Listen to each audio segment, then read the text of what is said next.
As we get ready for today's matchup, let's meet the teams. We'll start with the umpires in Jerry Lee and assistant Peter Chang.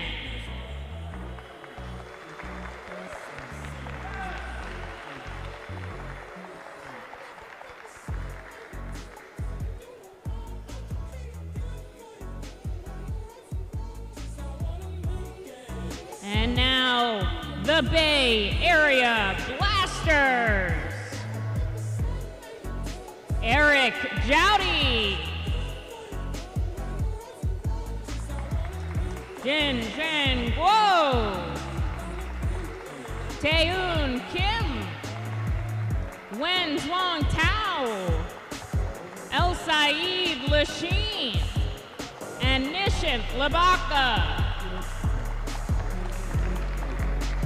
And now, your hometown team, the Portland Paddlers.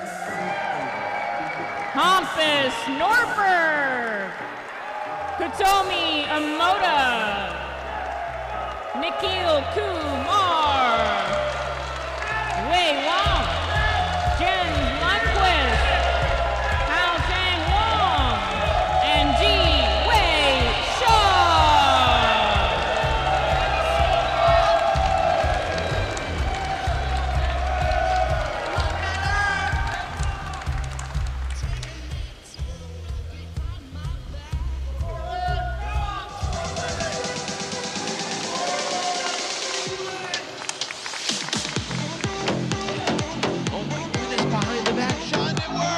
That's it, we just want to win for our team. My goodness! And everyone finishes it!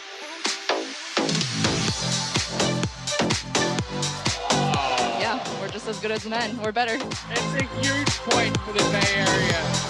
Good chance that's the number one highlight of the week.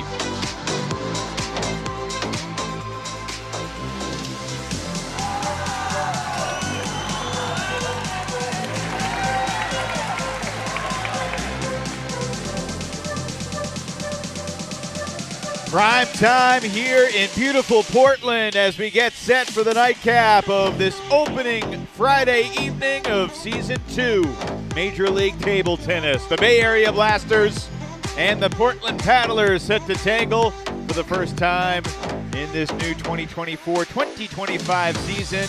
It was a glorious day in the city of Portland, and it's just as beautiful at night here in Rip City. Hey everybody, Evan Lepler with the Hall of Famer Sean O'Neill. Earlier tonight, we saw the Florida Crocs and the Princeton Revolution. We only saw 3 newcomers to the league. Tonight's matchup features 7 newcomers.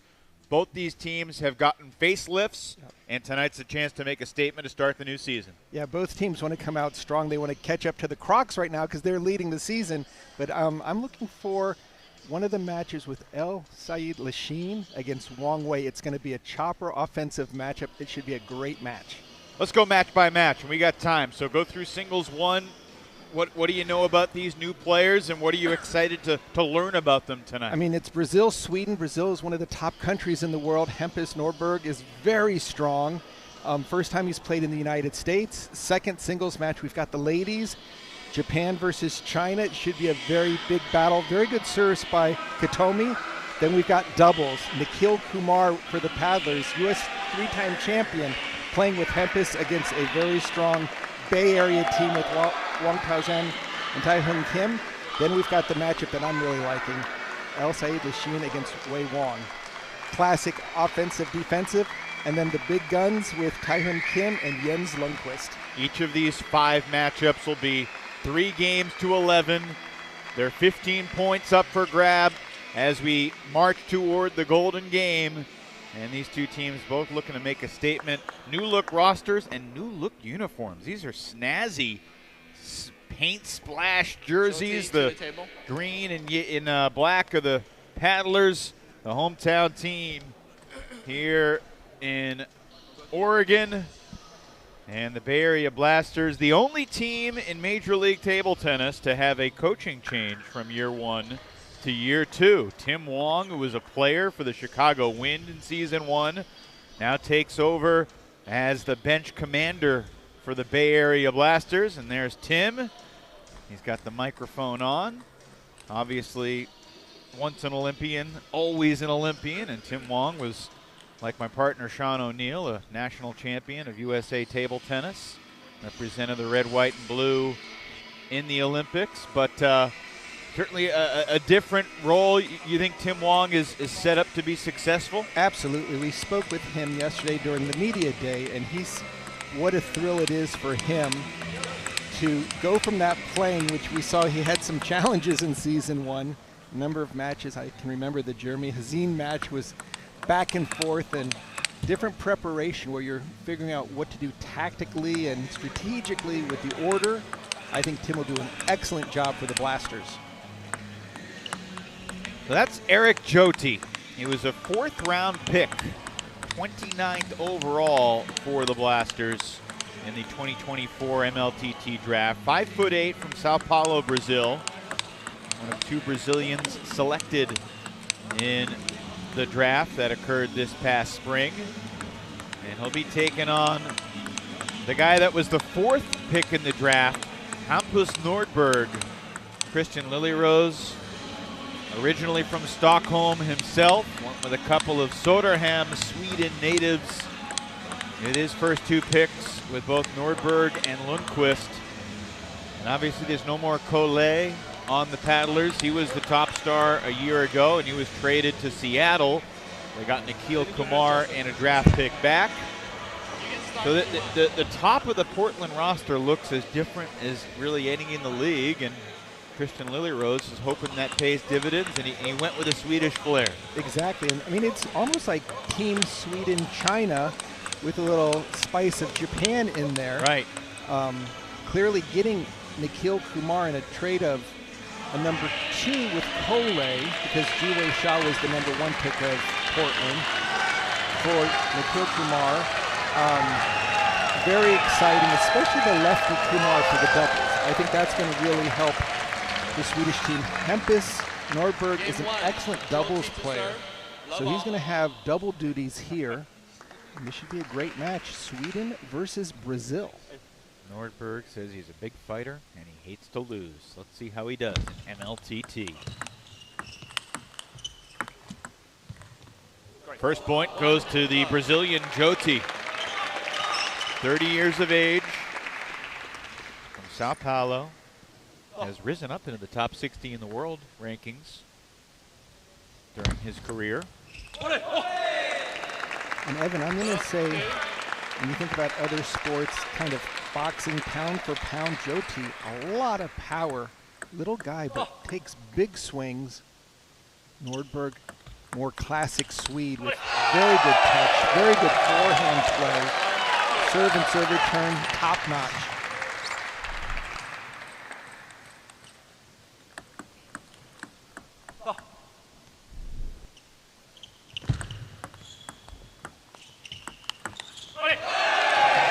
Two all through 4 points. Nordberg playing at the high level for a while, 37 years old. Swedish national champ in doubles.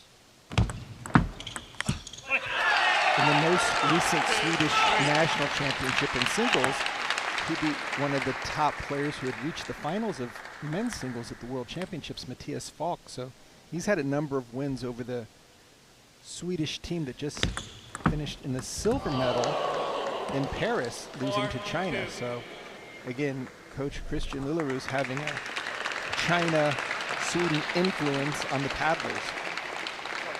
Were you at all surprised by how good this Swedish team did at the Olympics? Absolutely not, because they are the right age, hungry, reminiscent of Team Sweden in the 90s and 2000s, where they actually beat the Chinese. So I think it's a new generation of Swedish players, and talking to their leadership in the sport, it's just gone bonkers over there. They said about a 30% increase in members just because of Truls Morgard and then Team Sweden taking 2 silvers.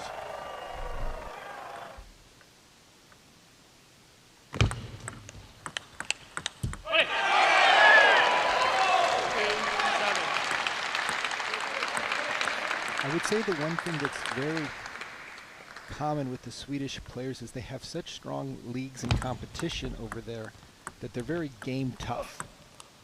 They might not have the prettiest strokes or perfect technique, but they know how to get the job done. They know how to disassemble the opponent and play into their weak areas. Very effective in gameplay. 7 straight points here for Hampus Nordberg. Oh, great backhand by Jyoti. Solid backhand play.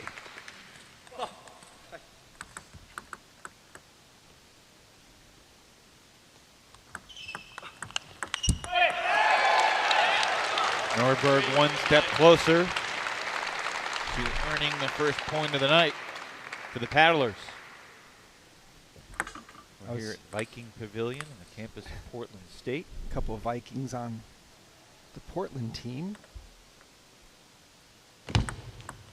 Now, yesterday we were talking to a number of the athletes with the new numbers on the back of their shirts, new look and feel, and Hampus was saying that the number 6, everyone in his family who's played soccer and team sports have chosen 6, so he was thrilled to be able to keep the family tradition going. Jyoti's throwing some haymakers here late in his first game. And he's a shot maker. He plays big, likes to play close to the table. He will not back up.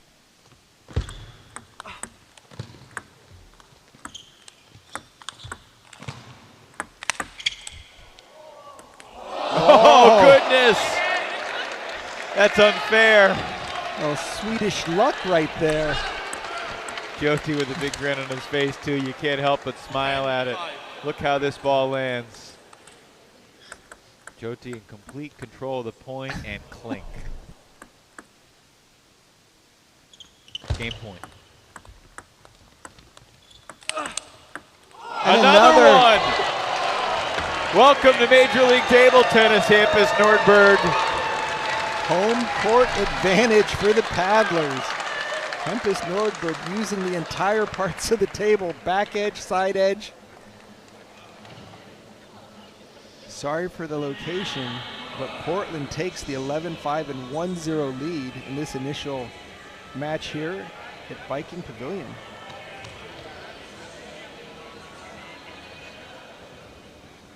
Of the 16 games we've seen so far tonight, just the second one that's been decided by more than 5. Nordberg, a pretty convincing win. Of course, he got some fortuitous angles and deflections and, you know, airflow to catch the edge a couple times there late.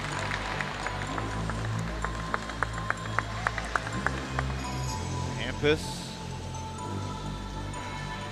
A couple net balls as well, so.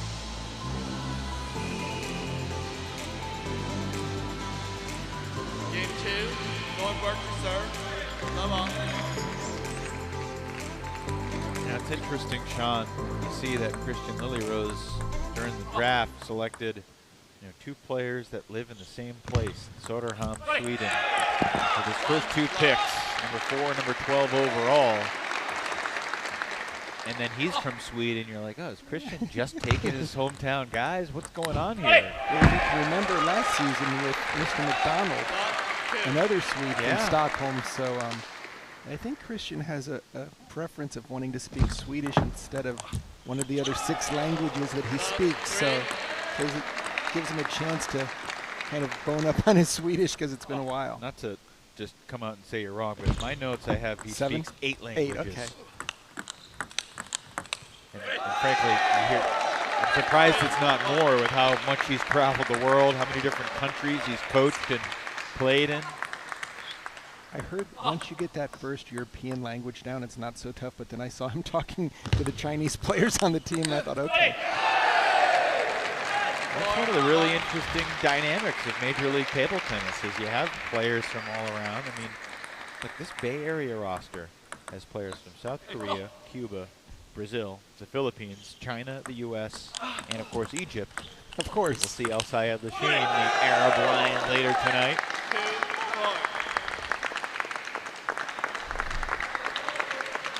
Tempest doing a very nice job moving it around. That ball goes long. Jyoti needs to take something on these two serves right here to even it up. Nice underspin serve. Tempest has a very strong backhand over the table serve return where he can really take any short serve and turn it into an offensive move. All the Swedes have very good short games. When a player serves the ball, the ability to take the pace off the ball and just drop it over the net. Almost like a drop shot. Look at Jyoti's backhand. They're reminiscent of Liam Pitchford just going right after. Look at that, running over to the forehand side and just ripping it off the bounce. And Nordberg, solid backhand as well. First serve, ball's up a little bit. It just takes it over the table.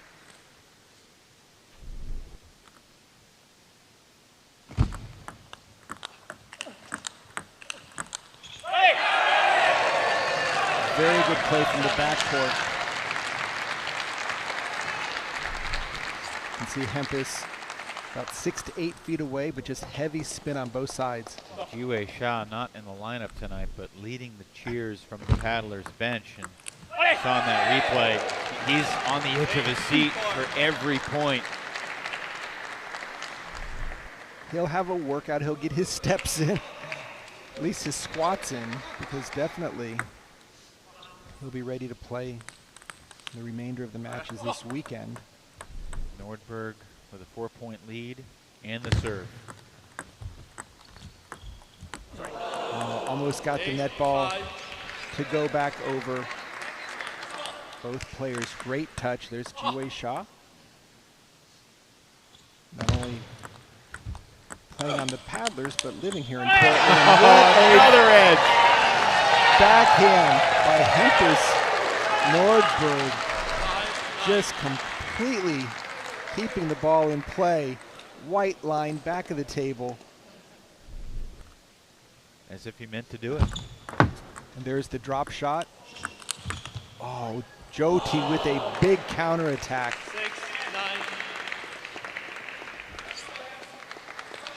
It's interesting, Sean. I don't feel like Eric Jyoti's playing poorly at all. Not at all. No, I mean, he's making the shots when he's had the opportunities.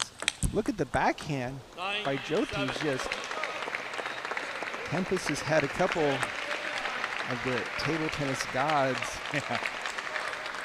showing him favor with a couple of edges on the side, the back, and then a couple net balls. But both players really just hitting winners. That was a nice forehand flip over the table.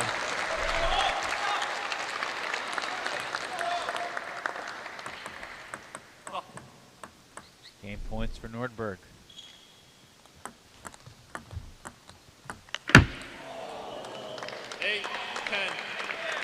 Jyoti fights one off and now has the serve back. Trying to win 2 points on his serve and create a golden point. Both players have such strong backhands on the short ball.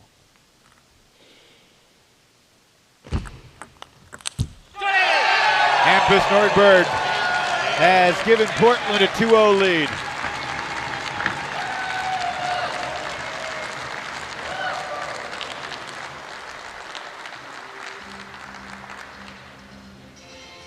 Christian Lilyrose made Nordberg the 4th pick in the 2024 draft behind Liam Pitchford, Emmanuel Leveson, and Lubomir Pistej.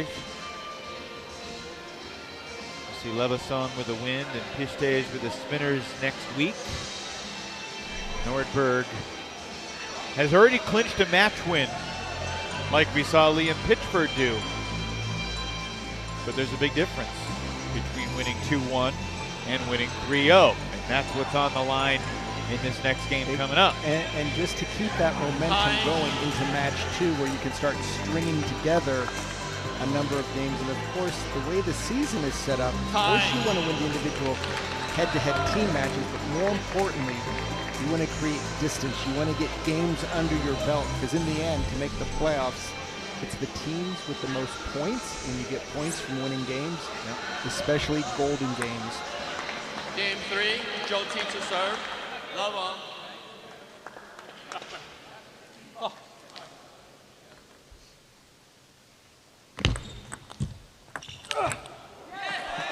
Unlike other sports, in soccer, if you win 1-0 or 5-0, doesn't make a big difference. But in Major League Table Tennis, if you win 11-10 versus winning 20-1, it makes a huge difference because the margin does go into the standings. Right. Every point counts. It's almost like winning 2 matches from scratch, and the paddlers of all teams have experienced what it's like to lose one at 20-1 when they played in the crossovers last season in Rock Hill. I wasn't planning on bringing that up, but and that was sure against Carolina. And who got the 1 point? Jiwei Xia. So they had a chance had he not won that 1 game. Again, 5 points is the maximum lead going into the golden game, regardless of the score. And Nordberg, solid again. Backhands from the backcourt. It was interesting though when we chatted with Liam Pitchford after the first match. He acknowledged he lost his focus a little bit in game number 3. And he realized that it affected the coach's selection. And he was so thrilled in order to right that wrong by winning the golden game for the Crocs. Mentioned it earlier. Over the course of last season, player that won the first 2 games only won game 3 about 60% of the time. And Evan, I think that's more due to the fact that the player that loses the first 2 games has probably tried 1 or 2 different set of tactics, and they're going to version 3, and at some point you find something that does work, even if you are down 0-2. Plus, all these are professional players. They know what they need to do to make the adjustments.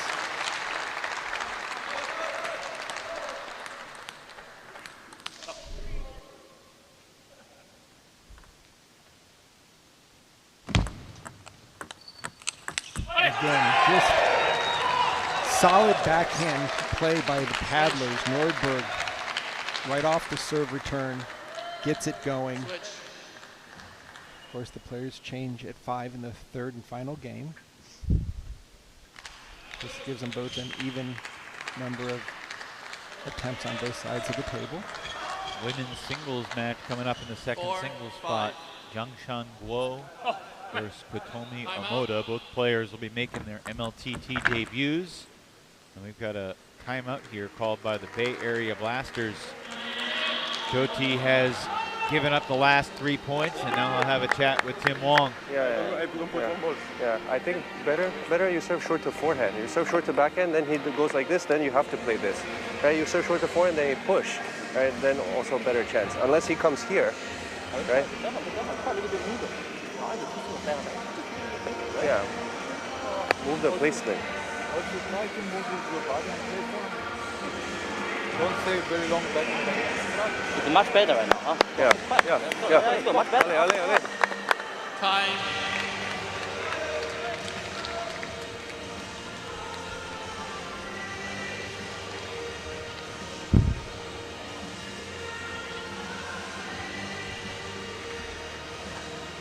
Will Hampus Nordberg complete the sweep, or will Eric Jyoti get the Blasters on the board? That answer coming up very soon. Jyoti serving down by 1, and he has tied it back up 5-all.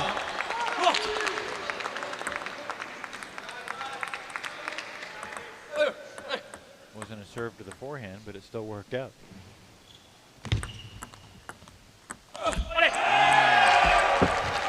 He had the ball where he wanted it, Sean. Sometimes those are the toughest because you see them, and then the timing can be just a split second off. That's all it takes.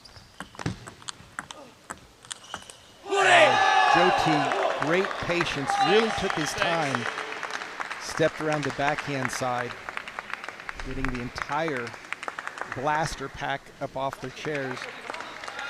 Can you put that in perspective? Because, you know, it's kind of just a cliche, being a split second off. But in table tennis, when the reaction times are so infinitesimal, and as a player at the highest level, if you are just a little bit off, it can feel like you don't know how to play. Well, and the challenge is a lot of people wouldn't realize is that you're generally too early because you see the ball going, so you move quickly, and it's just like sometimes like to call it a meatball. It's right there for you. You just want to go after it, and you have to hold back. You have to wait for it to come into your hitting zone. And if you're early, then you're hitting it in the follow-through phase. You don't want to be doing that, so that's why I often will mention the importance of patience, letting the ball come, because these guys are so fast. It's a good game. Nordberg back within one. He's got one more serve here.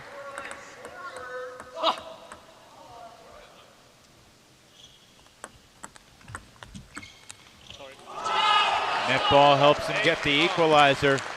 Feels like Hampus has gotten all the breaks.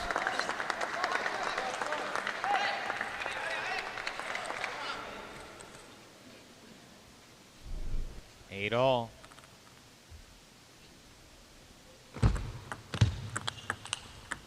Oh my goodness. Eric Joti can't help but laugh. When it rains, it pours. What else can the guy do? I mean, if it's not a net ball, it's a back edge. If it's not a back edge, it's a side edge.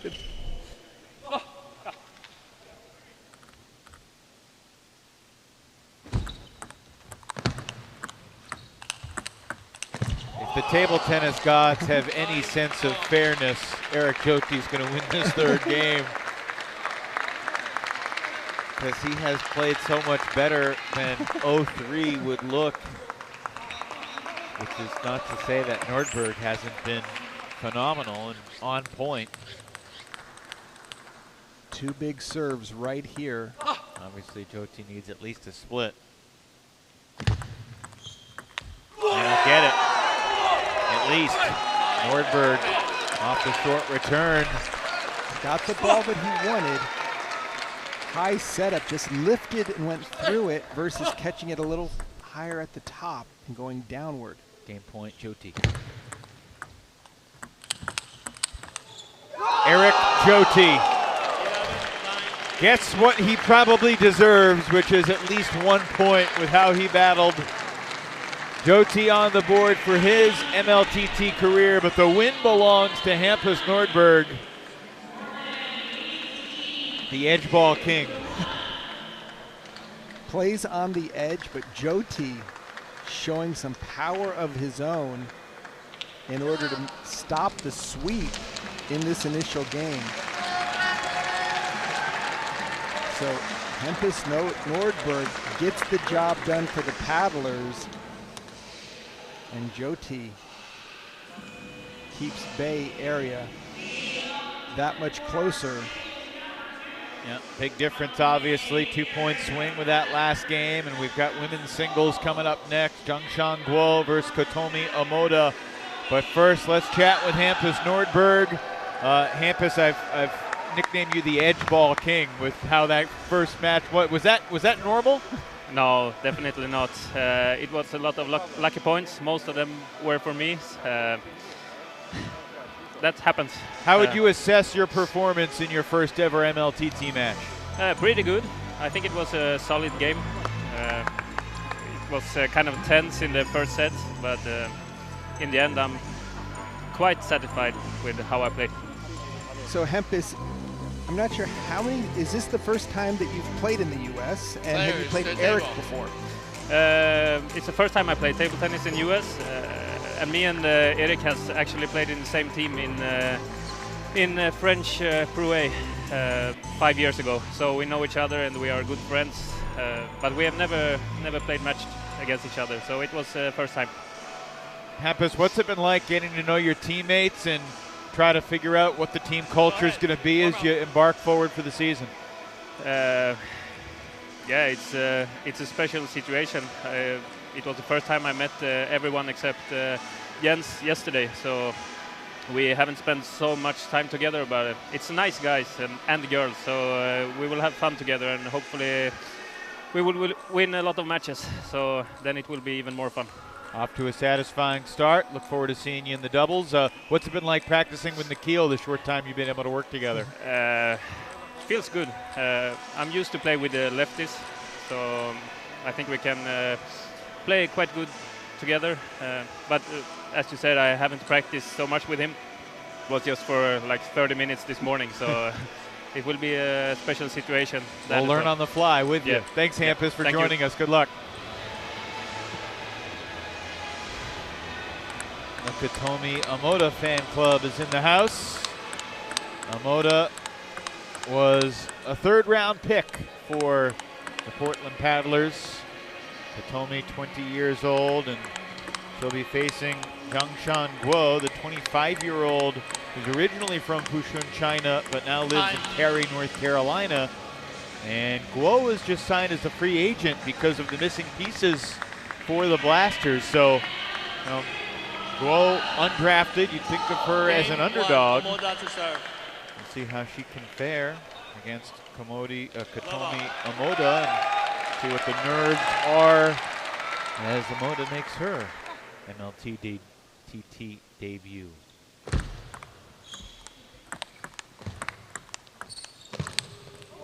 She had it lined up and she just missed the finish.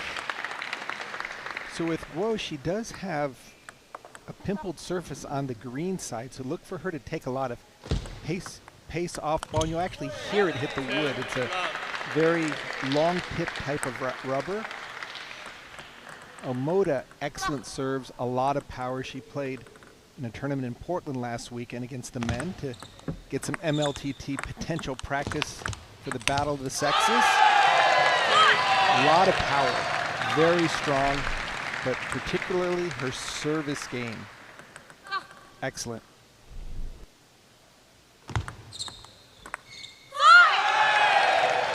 Two all through 4 points. Omoda just turned 20 back in April. She wears number 47 because her birthday is April 7th. And there's the third ball attack. Come on. By Omoda. Set up by a great serve. Very tricky. And then powers it right down the line.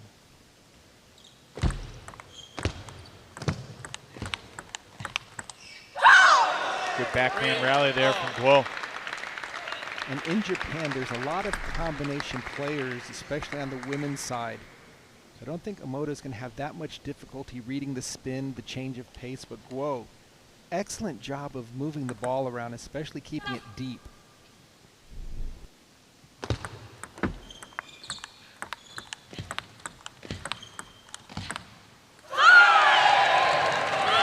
Omoda getting to her forehand there eventually changed the point. Exactly. Taking her time, moving the ball around, but most importantly, reading the change of spin. Guo does a nice job mixing it up, and she really punches the ball with the long pips.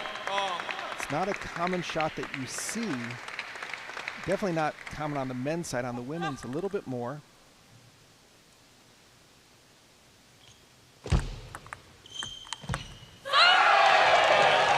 What are the, we see the green side of the paddle for Guo. Looks like she could play for the Paddlers.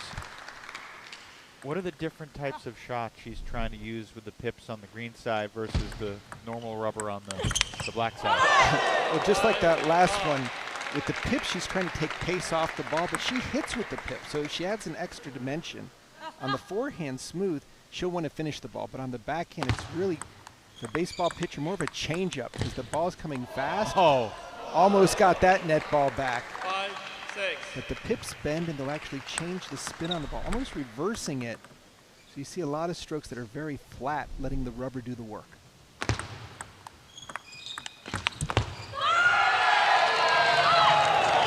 Such great fighting spirit by the Japanese players. They have a rich tradition. Every point afterwards, a little self-celebration, exultation. Just the way Omoda carries herself, you could tell she's going to enjoy this. A lot of energy, a lot of happiness, just carries herself with joy. Well, I've seen her this past week as the paddlers were training in town. Her power, very high. Look at that like forehand, just finishing the point. Hempis, Jens, of course, Jiwei celebrating those third ball attacks.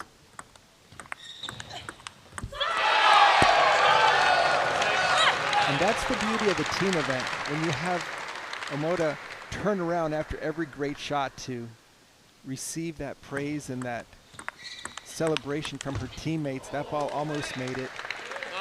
9-7. And Guo is still hanging in this game. She's only 2 points down, but Omoda with the serve.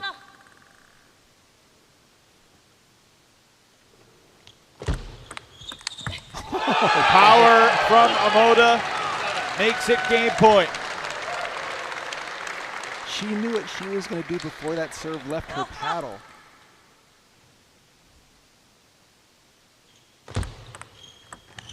Well done. Omoda changes angles and takes game one 11-7. Just a barrage of attacks by the paddlers. Omoda, this time with the backhand side, playing it down the line on the white line. And there is the victory punch. Well done, paddlers.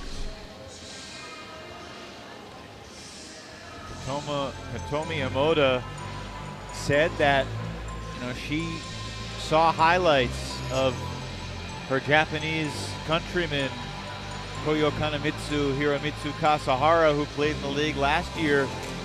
Just saw them on Instagram and said, why can't I do that?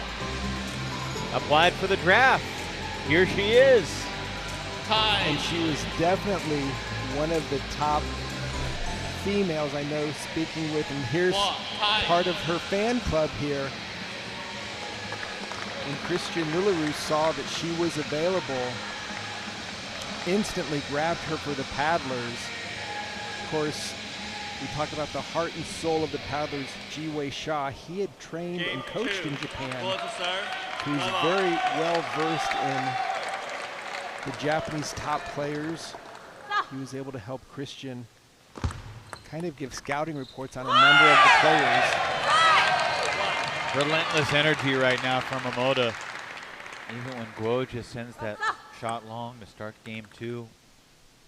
Big fist pump. Shouting toward her bench. Again, Guo's style is not easy to play against. A lot of players that use the long pips just block the ball and they just keep it on the table with a change of spin. She's punching it. She's putting a lot of pressure on the ball. Oh, and that time, Omoda had the ball on her paddle and just goes long.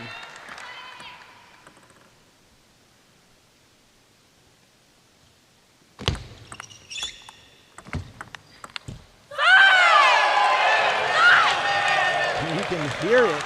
Some Emily Tan energy.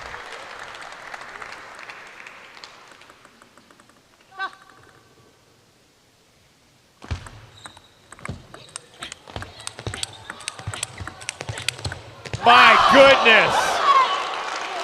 Save that point. Talk about going toe-to-toe. Both players just unleashing their forehands back and forth.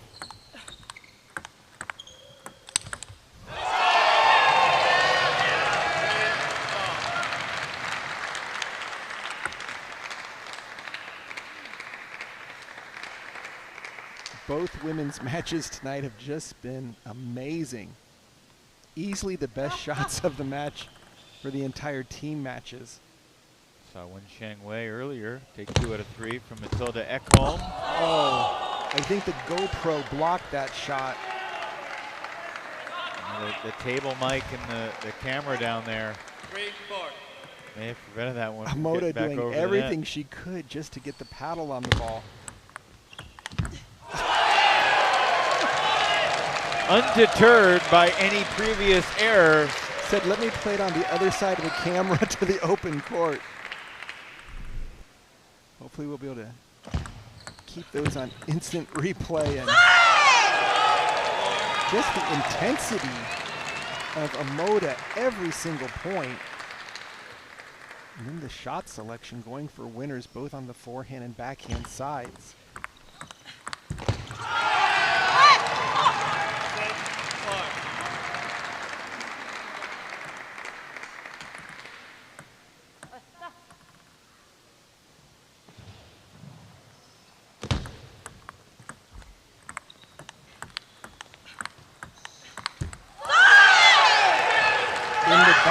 Backhand exchanges, Omoda has no difficulty reading the spin off of these long pips. You can see Guo looking at her racket after hitting the ball into the net, wondering what she needs to do.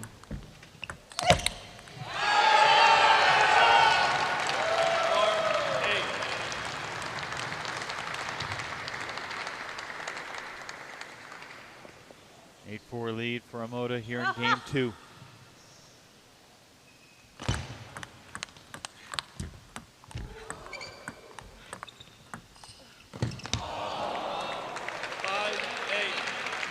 Both players playing so careful on those net balls.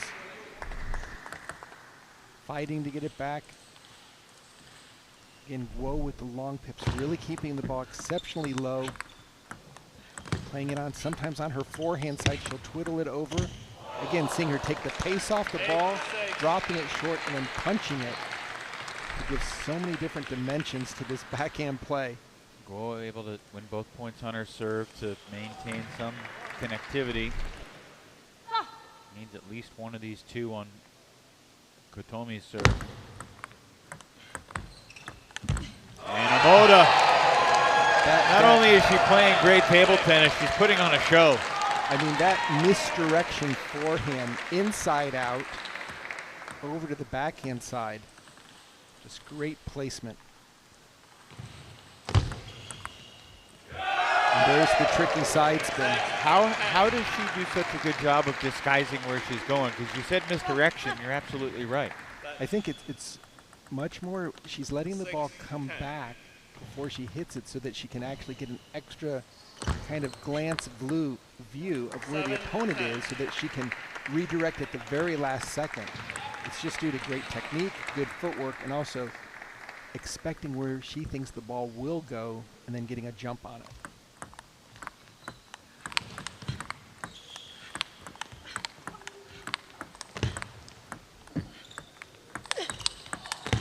Another excellent rally, and this time Guo outlasts Omoda. Gets back within 2. And Guo is working so hard to deal with these attacks. Just watch every time she plays the ball on her backhand, it's a different stroke as she tries to change the spin, move the ball around, and then fight to get her forehand in when she gets a chance. Omoda, a couple chances on her serve to close this out. Into the net. 3 straight for Guo. Took a big swing on that one.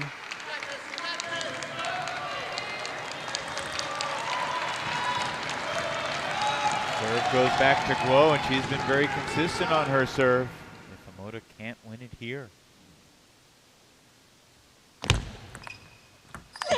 But she takes care of it with one big forehand swing. 11-9 for Kotomi Omoda. And she clinches a win in her first MLTT singles experience.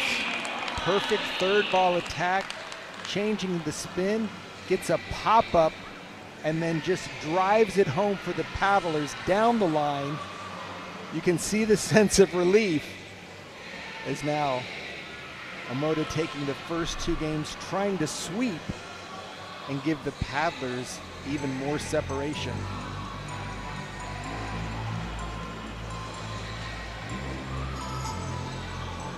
Just great inside out forehands to the backhand side. Time. Guo doing everything she can with the backhand to throw a monkey wrench. John, what player, male or female, does Omoda remind you of? With the way that she attacks, and as you said, uses the misdirection and just plays with energy and joy. Omoda serves. There's a number of top Japanese women Mima Ito is probably the one who in Tokyo's Olympics won 3 medals, a gold, silver, and a bronze. Very similar forehand serve, but she plays with the pips that Guo has almost on her backhand, but has Omota's forehand.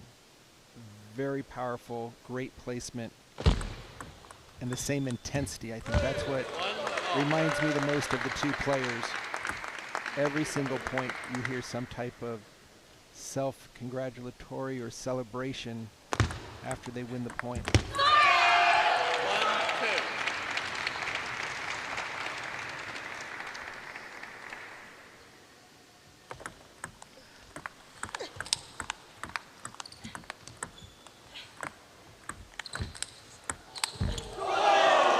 They had it set up, but you couldn't finish, and Guo 2-all through the first 4 here in game 3.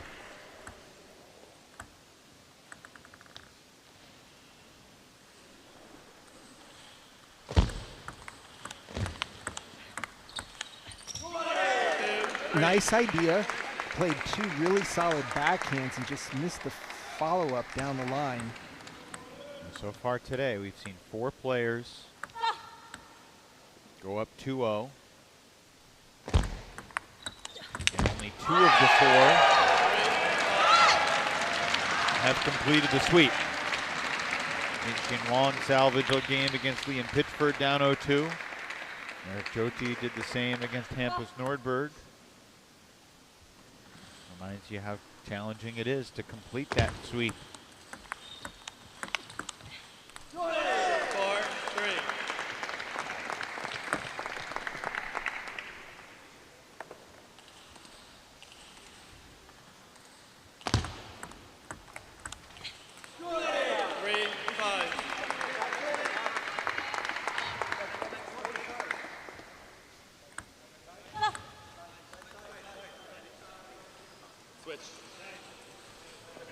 Players switch sides after 5 points, or after the leader gets to 5, and it's Guo who's in position. What's the key for Zhang Shan to get on the board here and finish this before we get to the intriguing men's doubles that's ahead? Yeah, I think right now Guo would love to just split points here on this service sequence. There's a nice forehand.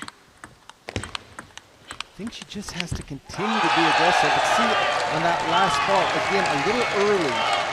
She knew what she wanted to do, but on the last ball, she'd already extended her racket, barely putting any pressure on the ball as it goes into the net. Her forehand is her biggest weapon. Needs to get that forehand going. These are some great backhand hits. Oh, Hitomi Omota unleashing the fury again.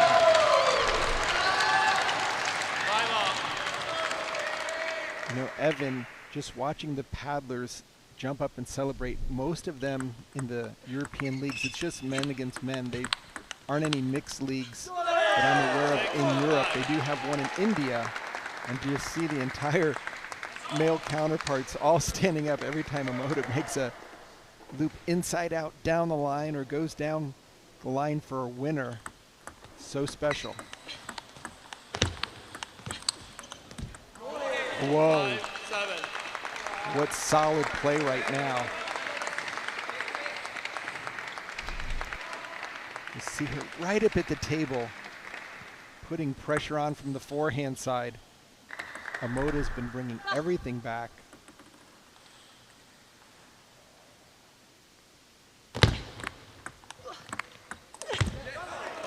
Very strong play by Guo.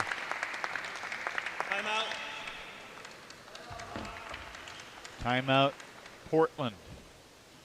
With Guo leading Omota 8-5 here in game 3. Okay, so first serve, forehand. Long forehand. Next, long forehand. Long forehand. Okay. Serve, long forehand. Try. Okay. First serve return, long, no spin. Yeah. Understand? Yeah. No spin. Yeah. No spin. Okay. That will be first serve return. Okay. That's it. Timeout. Win now. This point very important. Long service. Huh? Long. Long service. Try long serve forehand. Okay. Try a long serve forehand. Okay. All right.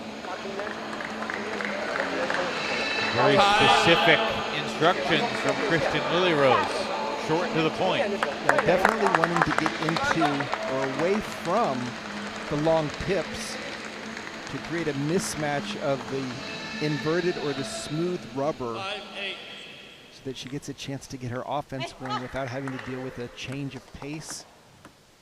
See if she's able to serve it over to the forehand side. Nope.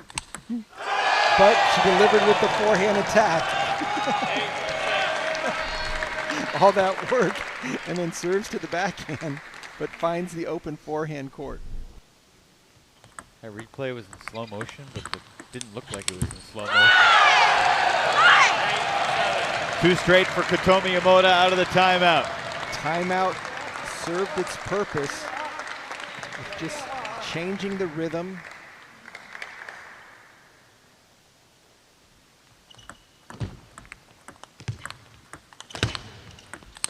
Oh my goodness. Katomi Yamoda. We talked about a 1-2 combo, stepping around with the forehand and then just taking it down the line, backcourt. Giving her team plenty to celebrate. Guo with an answer. That was a great backhand pick hit. Just snapped through that ball. Again, using the pips in an offensive manner to just cream the ball.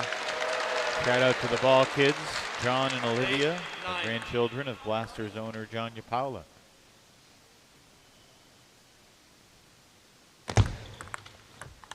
And now game points for Guo. And an opportunity here to steal game 3. And look, obviously every player wants to win every game they play, but you know, Zhang Guo, this could be her shot. I mean, she's a free agent.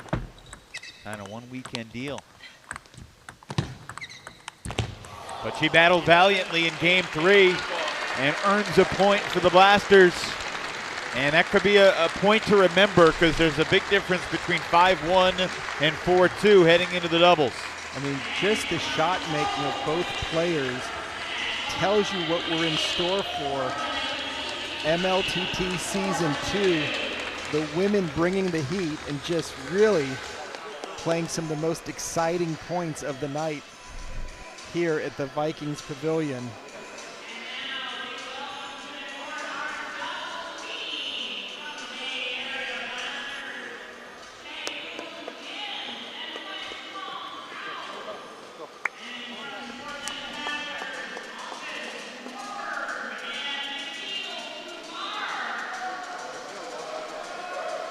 Well, certainly a Portland flavor here right now. Paddlers fans creating some impressive energy. Players to the Hampus table. Nordberg took 2 out of 3 for the Paddlers, and then Katomi Yamoda also took 2 out of 3. But both Jyoti and Guo able to salvage a point for their teams in game 3. Veteran paddler Jiwei Xia has put on the headset. Jiwei, you're not in the lineup tonight, but you had a front row seat for your new teammate Katomi Yamoda. What was it like watching her battle out there? What do you think was the key to her success? I think she have a very wonderful serve. I think in the first 2 games she got her third ball attack really well, and then she's very smart. She changed the location of serve and then the attack location really well. She's fighter. You can tell she's screaming really crazy. She's yeah, nice. I was going to ask you about that because obviously the tactics are one thing, but you always play with a ton of energy. Did you know that this new Japanese teammate of yours would bring this type of energy too? Oh yeah, always. In Japan, yeah, they always is screaming crazy. That's how I learned, I think. Yeah. So Jiwei also looking, of course, please congratulate her for a great performance, but looking at the doubles coming up, what do you think we should expect with Hempis and Nikhil playing against Kim and Tao Wenzhang? I think Nikhil and Tao and Kim, they're training like same club and they know each other very well. And he's have a really good control games, and also he can do a really hard attack. And Hems is both sides really well. I think they can change a lot of different style and play different games in the 3 games. Well, I'm gonna enjoy it. Jiwei, can you ask Hitomi if she had fun? Yeah, so much fun, so fun. Yeah, it was a fun time. Awesome. Thanks for joining us, Jiwei. All right, thank you so much. Fun has just begun.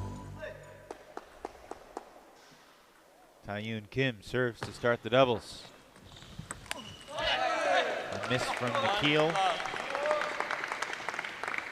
Kumar and Wenzhang are the 2 MLTT veterans, both with a rookie partner. Hampus Nordberg got 2 points for the team in the singles, trying to get another win in the doubles. And speaking of Hitomi, you saw how after every single point, she was always focused looking for Nikhil Kumar's the same way. Look for him to be the spirit of the paddlers in this match. Taeyoon Kim was the first-round draft pick for the Blasters, the first draft selection that Tim Wong ever made as a head coach. Oh, what an angle from Nordberg. Nothing Tao could do. That was just pure teamwork by the paddlers. Almost looks like it was a singles player out there just setting himself up and going for the winner.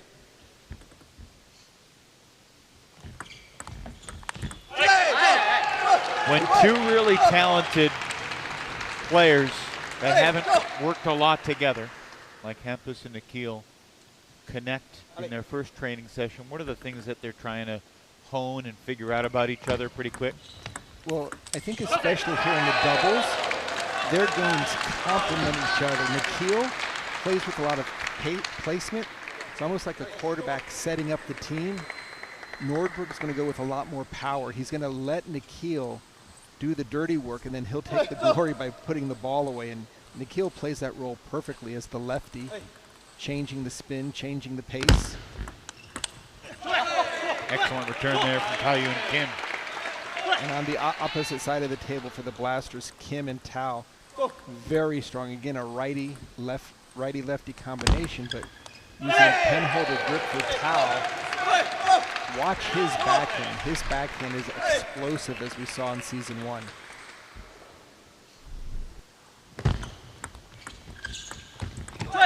We've mentioned this before, Sean, but a new season merits the mention again. Nikhil Kumar has been coached by Tao Wenzhang for about 10 years now. He was in his corner when Nikhil qualified for the Tokyo Olympics, and they continue to work together. Nikhil, a student at Berkeley, finishing up his degree, just missed by the narrowest of margins qualifying for Paris. But he continues to be a very strong player in the U.S., and I'm sure Los Angeles Olympics will be on his radar. Oh, look, he's only 21 years old. Competing in the Tokyo Olympics that were held in 2021, and yet they're called the 2020 Olympics. 6-all here. Kim and Tao have stabilized. It was 5-1 when we went to the towels, and it's been 5-1 the other way since. And Nikhil has to watch out that he doesn't spend too much time just doing the backhand side spin chop blocks. It's very easy when the attacks come at you to want to just defend. He needs to play offense. That'll really open up the table for Nordberg.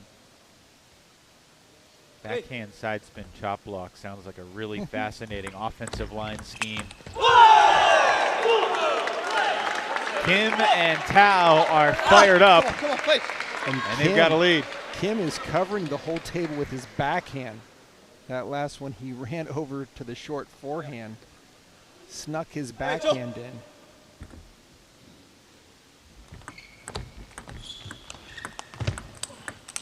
That's a much better play by Kumar. When he can add some forward motion to his backhand instead of just blocking the ball. And that's what Kumar did so well in his most recent World Championships, where he took 2 matches against England, one of them Liam Pitchford. Time. Warning. Oh, MLTT history, the first ever serve clock expiring time warning.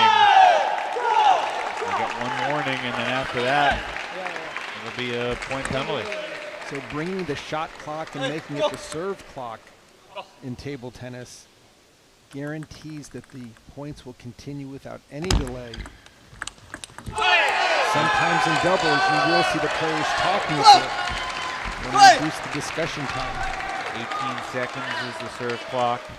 A little bit longer for towel breaks and changeovers.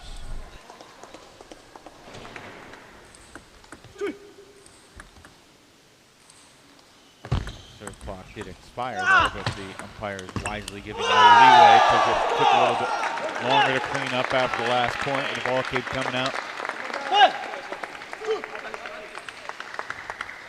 And the serve clock, one of the new innovations for season 2 of Major League Table Tennis. We also have the potential to see some coaches' challenges. Every coach has a yellow flag. If there's a play they want to review, and they throw the flag. 9-all as they go to the towels for the last time here in game number 1 of the doubles.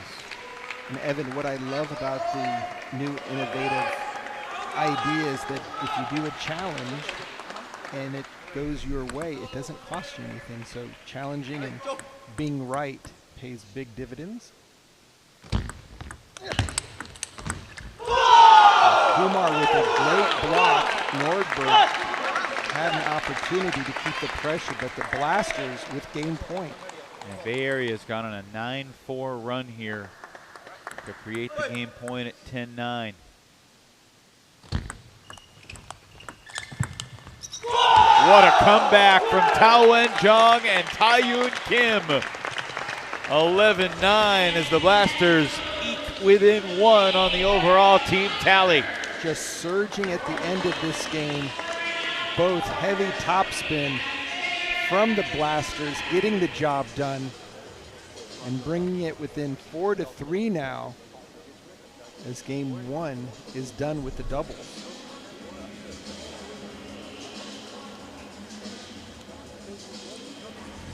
How important, Sean, is the familiarity with these being 2 Bay Area guys, Tao and Kim?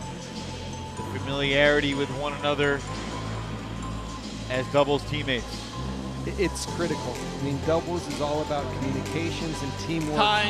Making sure that you know what your partner is going to do, because you're trying to basically merge 2 table tennis minds into one and create points where the ball is flying back and forth at high speeds.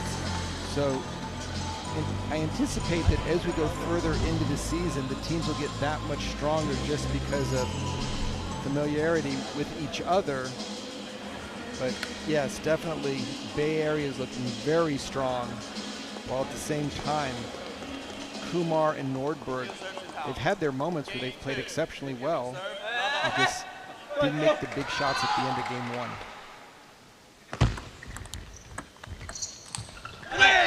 Great placement by Nordberg, proving you don't have to kill every ball. If you were coaching Hampus and Nikhil, what would your advice be? They're clearly still figuring out how they mesh together, but obviously they have a lot of tools. I would say that really for Nikhil, every opportunity to play topspin and put pressure forward, that will set up Nordberg that much better. If you're playing defense and just trying to keep the ball on the table, that's a great backhand right there. Straight down the line. When Nikhil unleashes his offense, he's a whole different player. World class, can compete with anyone. When he's playing defensive, most of the players in the league are going to be much more happy to see that type of ball come over the net.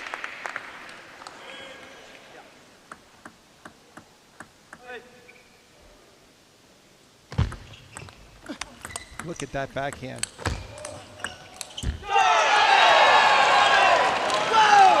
And you can hear Kumar. Again, great power backhand.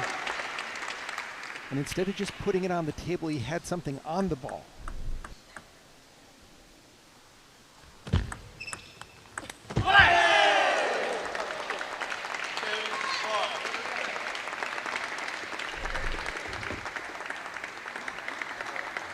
mishit there by Kamar, but the previous point, Sean, made me just think and reflect. After seeing tens of thousands of points now, sometimes it's just still mesmerizing how fast that ball goes back and forth. It's mind-boggling, truly. And I'm going to say, Evan, that Season 2, about 20% faster than Season 1, just due to the level of the players. That ball went down, it hit the side of the table. The ball bounces upward off the edge. It's good if it hits the table and goes straight down like that one did. That's considered a non-edge ball and you lose the point.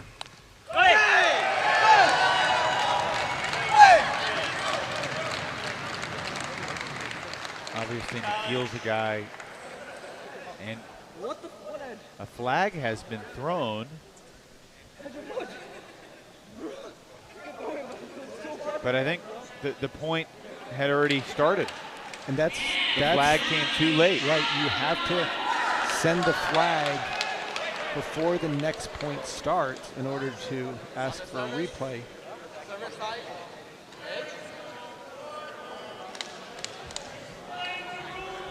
Radio challenge. You heard something? Yeah, I heard something too. I think they know there's nothing. I think he was doing tricks.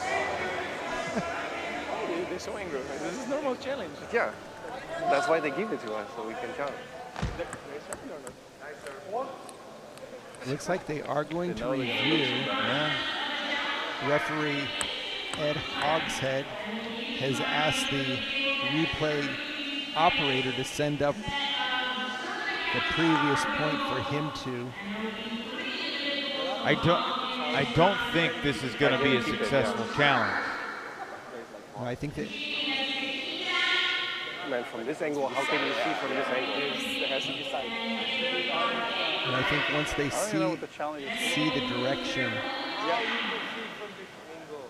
For sure, you cannot see from this angle. Closer. It needs to be from a different angle. From here, impossible. Closer, bro. Is it edge? Do you think it's edge? Well, you guys make it a movement that you don't hear. But we all heard something.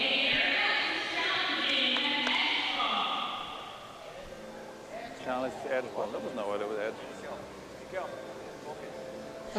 Got the theme song. Okay, guys, stay active. Stay active.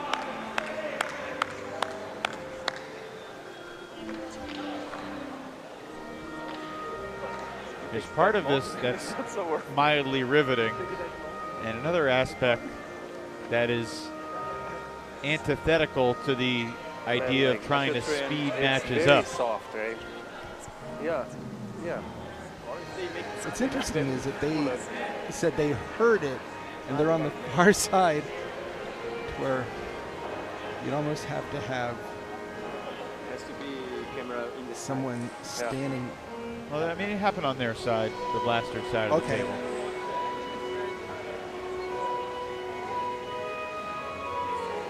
Usually the play, I mean, if Nikhil or Hampus thought it hit the edge, usually they would have pointed. Right, there would have been a different reaction. Yeah. And it would have been one of frustration, like, oh, I can't believe I had an edge occur against me, and both of them.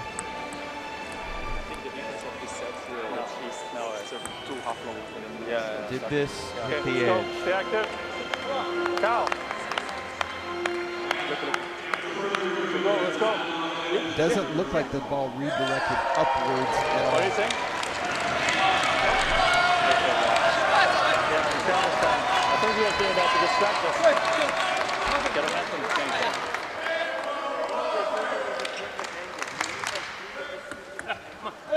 It's hard to hear what Ed said, but it sounds like the call stands, and we'll play on. That didn't hit the edge either. Nordberg with a very strong over the table forehand flip gives the paddlers a 4-point lead.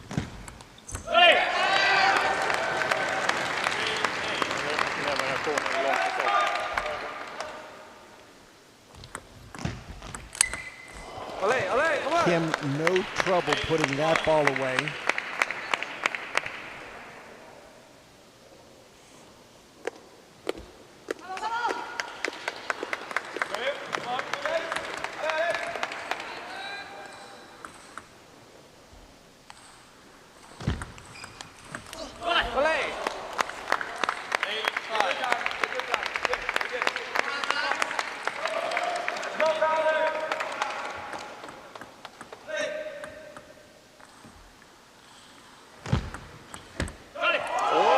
Good serve.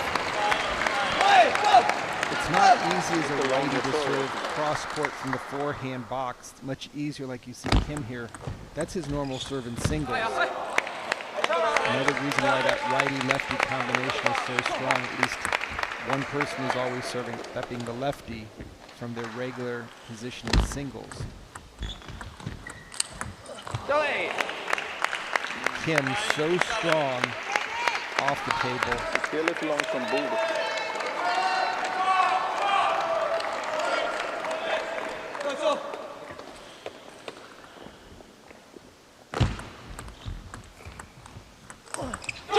That's a beautiful combination by the paddlers.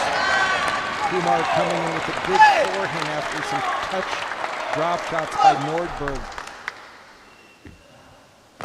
Excellent play by Kumar. And again, paddlers getting the job done in game 2. Kind of had a feeling that this would be a 1-1 match heading into the rubber. Now you do the variation short, long. Long backhand to Nick. When you do that smart, then they get really confused. Unless if you're First short, game you start if playing you're short, short, you then can you win. can drop short to the forehand. And then Right, like Otherwise, now, when push low to Kumar backhand is does, better. when he's playing offensive-minded, the paddlers are a different team. When he's playing safe and keep it on the table, it puts a lot more pressure on Nordberg.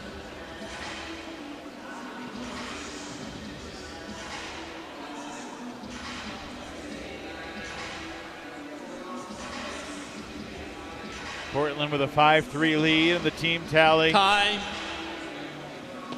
Whoever gets to 8 first is guaranteed to take a lead into the golden game.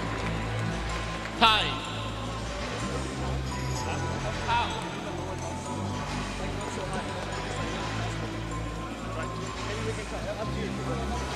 How long do you think it'll take for a doubles duo like Nordberg and Kumar to find their best form as a duo playing together?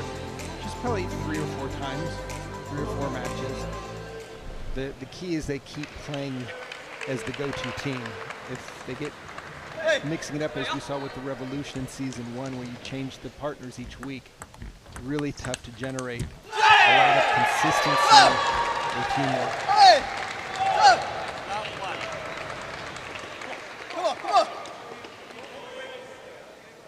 Let's go.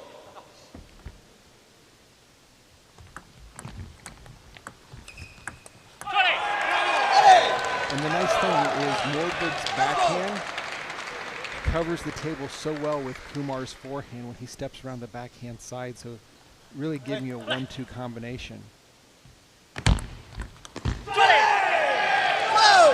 Tao and Kim not finding a lot of rhythm and a really slow start here in game 3.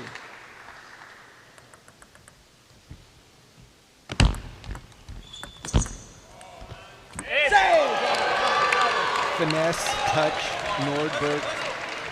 That's why he is the Swedish national doubles champ.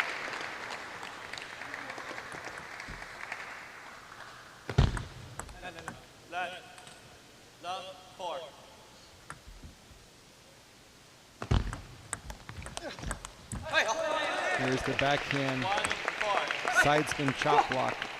Either Nordberg has to make a short return or Kumar has to go for offense.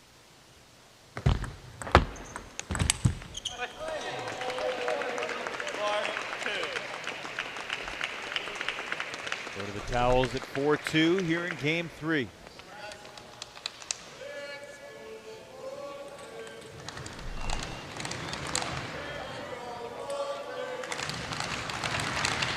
Paddlers fans making their presence felt here at Viking Pavilion.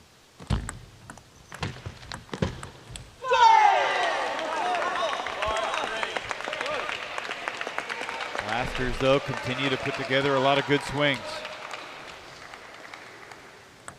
See Taeyoon Kim in the singles against Jens Lundqvist.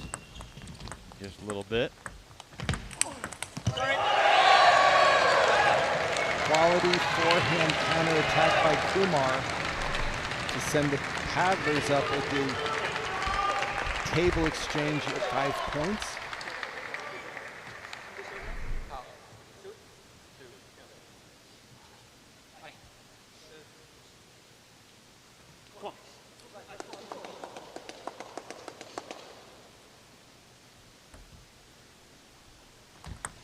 that was close on the service. Within the last 1 to 2 seconds available.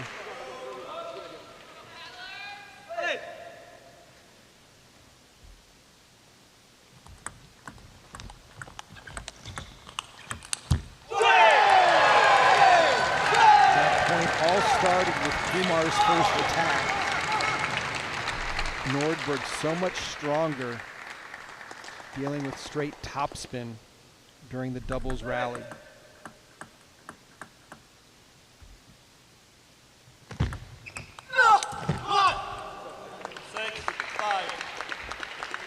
Blasters within one again. Even though Kumar missed that last backhand attack, I feel it's the right shot for him to take. And Hampus Nordberg with some quality double serves, keeping it short and low. Not easy to attack by any stretch of the imagination.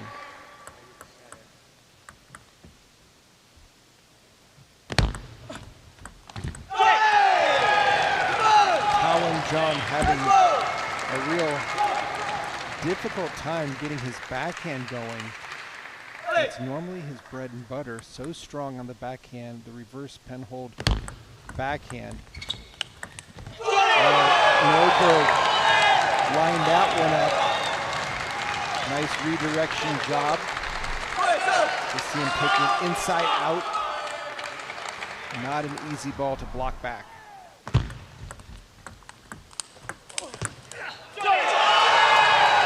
Paddlers on the brink. Kumar finding his rhythm. Super teamwork for the Paddlers. Both players attacking.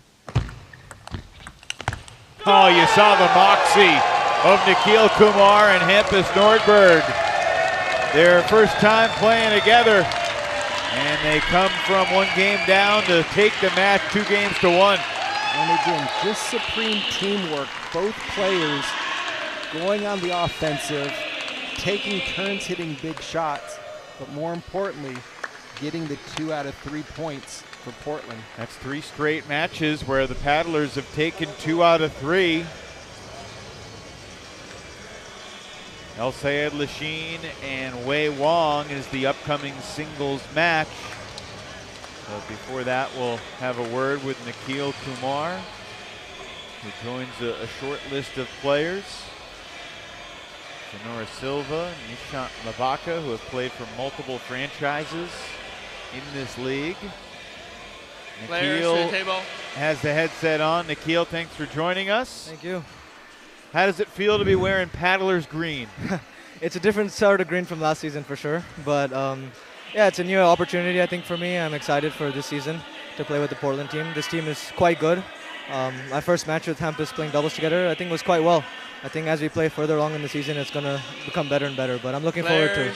How do you prepare mentally to be in Hampus's partner when obviously he's an accomplished, talented player, but you haven't had a ton of time to work together so far?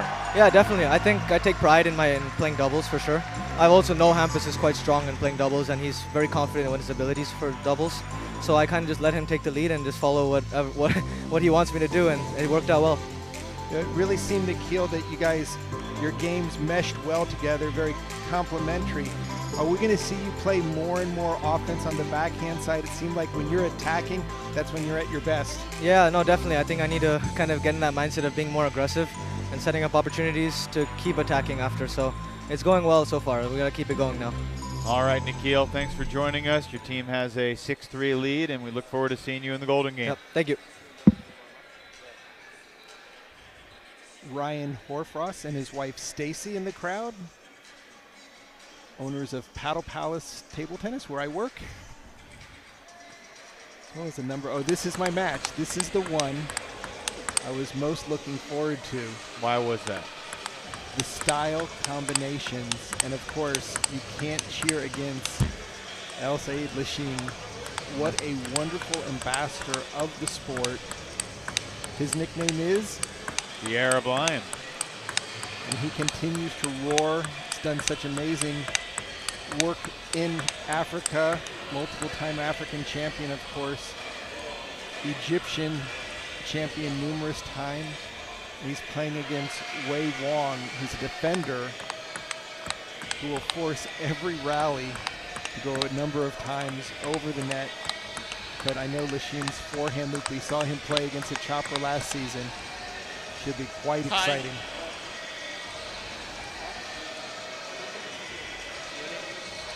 Wei Wang was the third-round pick that was actually acquired from Seattle in the Kole Nikhil Kumar deal.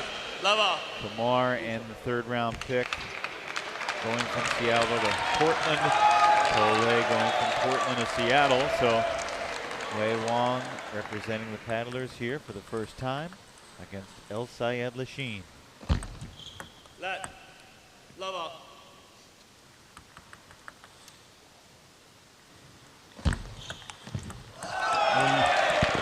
Wei Wang starting with a surprise serve down the line.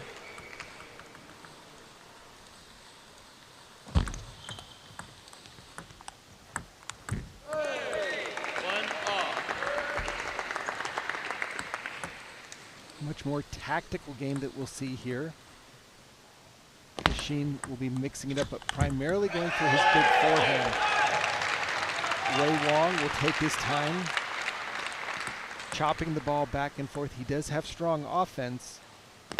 His main job is to change the spin, get the opponent to misread it, and then allow for an easy attack.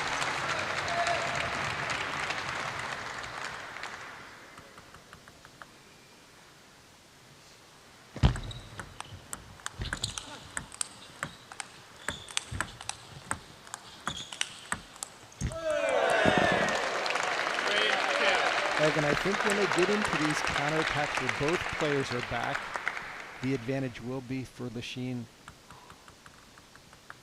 Wei Wang likes to really kind of stay mid-distance and just load up the heavy underspin and force a lot of errors, especially into the net.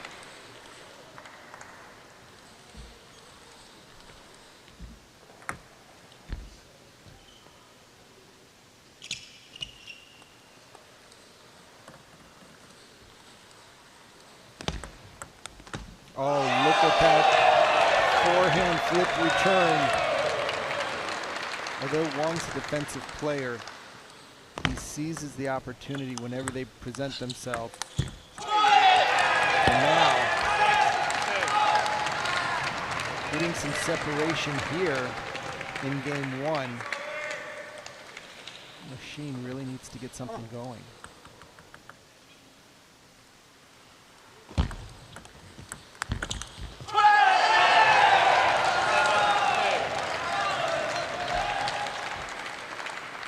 Wei Wang off to a fantastic start. You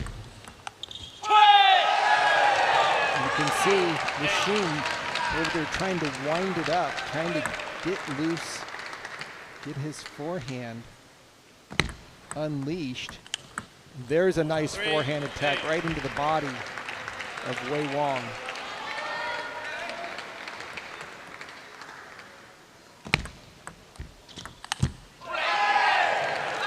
I think the issue is that Wei Wang has so much spin on his first ball that Lixin's unable to really drive it. It's forcing him to make a lot of errors. Oh, the dreaded net edge. Double karma. You could see Wei Wang not so happy that it hit the net, but more frustrated when it then caught the back edge.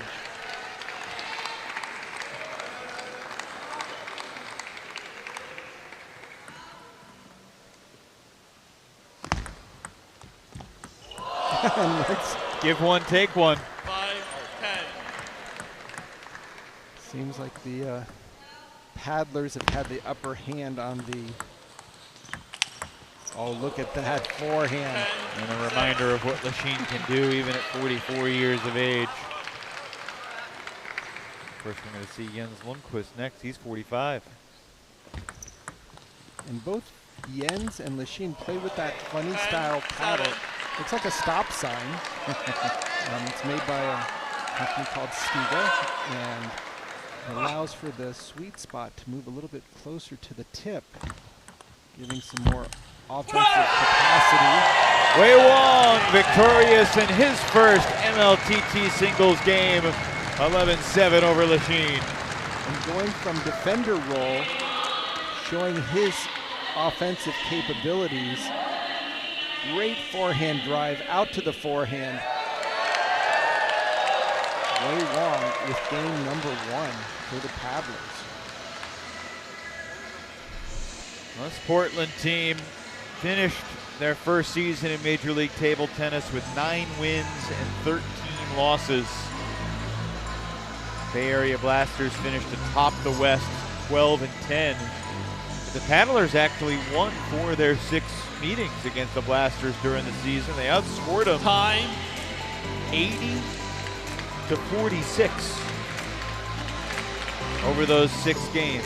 Yeah, and I think the real challenge for the Paddlers with the Rock Hill interface matches between the conferences. Yes, they struggled there. Where they literally gave, with that 20-1 match against Carolina. Portland scored 14 points with a possible 84 points available. I mean, they went 14 and 70 in those 4 matches. Spotting every team in the division, basically 3 matches. That was an ugly weekend for the Paddlers. Well, Coach Christian Lillarus had COVID, so he was back home. That's right. And that mattered. That mattered, and Cole, their top star, had a conflict, so he wasn't there. Actually, owner Idan Levy stepped in as the coach, gave it his all, but at this level, losing both the coaching year. Actually, Cole was number 2 on the team, but he was selected right after Jiwei. They didn't have Rachel's son too, they had her sister. Exactly. So, all due respect to Rachel's sister, but she's no Rachel. Right. Oh. Wei almost ran that down. But I can see a different look on Machine's face right now, a lot more focused. Would not be surprised if we see a change, but Wei Wang really mixing up the spin, doing a nice job.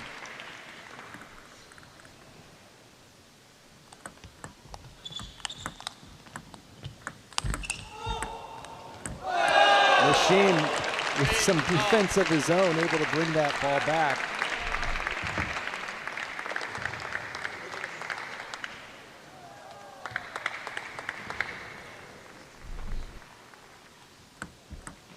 Machine won more games than he lost last year. He also won more Golden Game points than he lost. And he was playing in the top 2 position very often. Remember his match with Cole. This point is still going, but not anymore. Thought Lachine was going to jump on the table to hit that winner.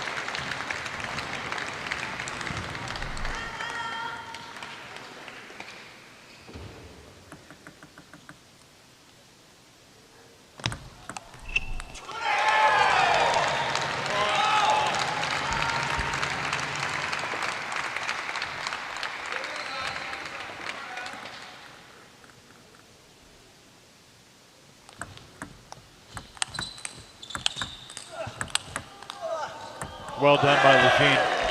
Taking that ball off the bounce is not easy, and he's driving through it.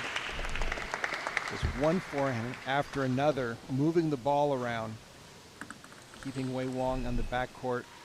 I just think that Wei Wang's first underspin chop is much heavier than Lachine is comfortable with. He's netted about 6 of them. You've just missed the edge of the table.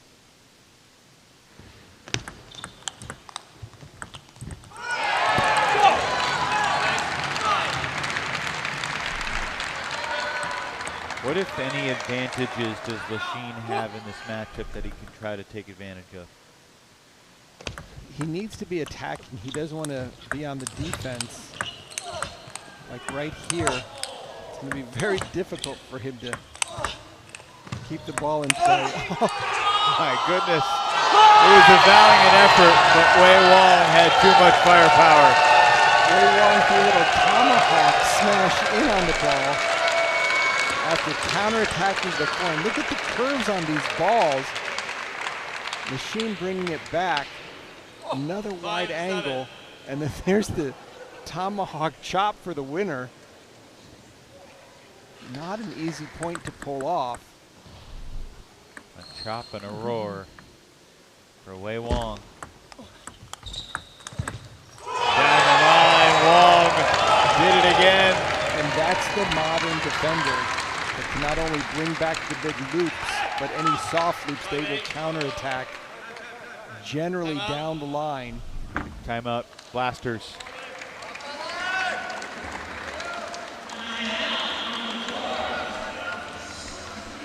We talked about offensive timeouts when you're leading. You want to make sure he can play the counterattack. doesn't Middle, shift. he has to go like this. The defensive timeout trying to get back into the game. When you don't know, Up 1-0. when you serve and he make this, you know. No, for this, okay, I make mistake, but when I speak, when we make this, it's not like this, the ball, I don't know if empty or full spin. I think if he use wrist, then spin. No wrist, then no spin. Yeah. But better still, if you go here, middle first, and then next ball, if you go aggressive, then you can go anywhere. Yeah. And then when he serves long into your backhand, right, go with confidence, right? He always steps around, so you can give wide the forehand too. Come on.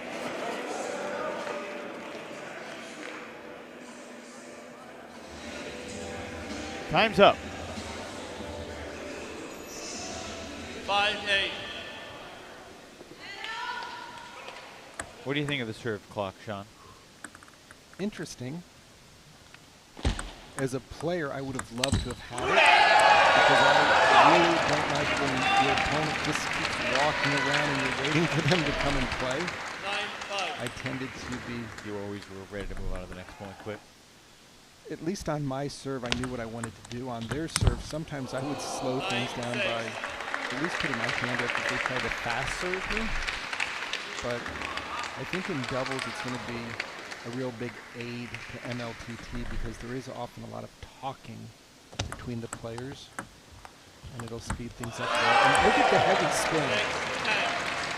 Wei Wong just loading it up. You heard during the last timeout where the Blasters were trying to figure out what he does that's easy to see, whether he uses a lot of wrist for spin or if he holds the wrist firm. 11-7 in game one, 11-6 in game two. Pretty similar stuff from Wei Wong in each of the first two games. And that gets the paddlers to 8. So they will have the advantage going into the golden game with the for sure coach's pick. Could be a real big advantage. And Wei Wong just doing a really nice job of mixing it up.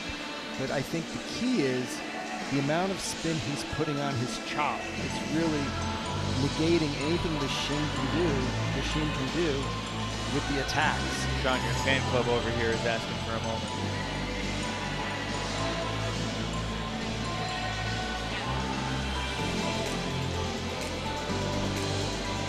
Time.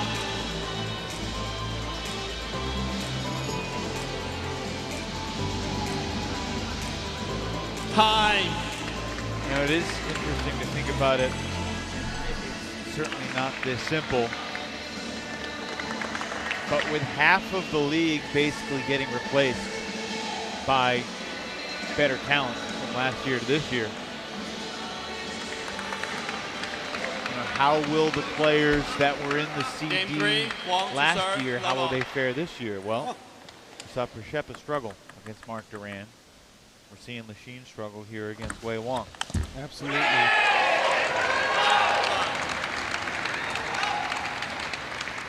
Just one match, obviously, just 2 games. See if Lachine can bounce back. We've seen guys have success, avoid the sweep recently.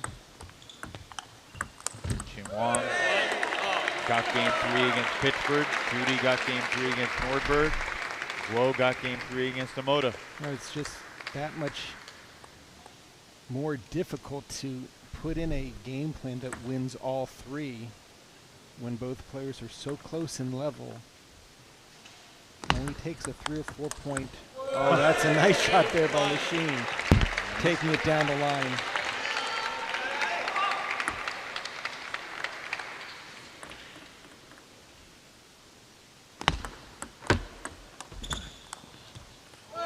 I'm sure there was a player in the league that enjoyed the entire experience of MLTT more than Lachine in year 1. Just all he's done in his career, getting to travel from Africa, all over the United States.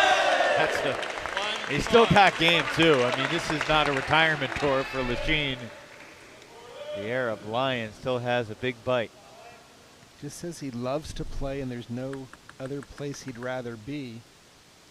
Clearly, all the international stars, when you ask them why are they here in the United States, this is the market that the entire world wants to see rivaling, do what the NBA, the NFL, Major League Baseball has done. If they feel if it can be done in the U.S., then it'll change the game internationally.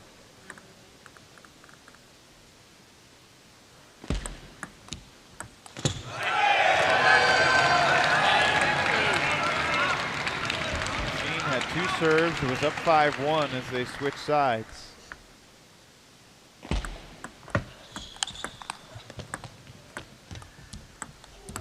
Wei Wong wins both points on Lachine's serve and could swing the momentum here pretty quick.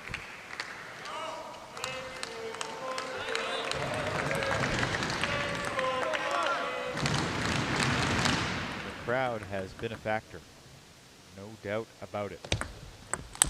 Oh! Lachine saw an opening and smashed it through. Yeah, this serve got away from Wong Wei. You see how high it is, and quickly Lachine jumps in, puts it away. That 3-6. Picture Lachine doing that to some innocent kid in the basement somewhere.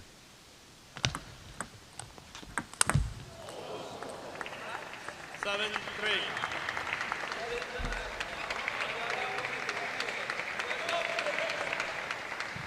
This is where Portland really has to think about what type of lead they want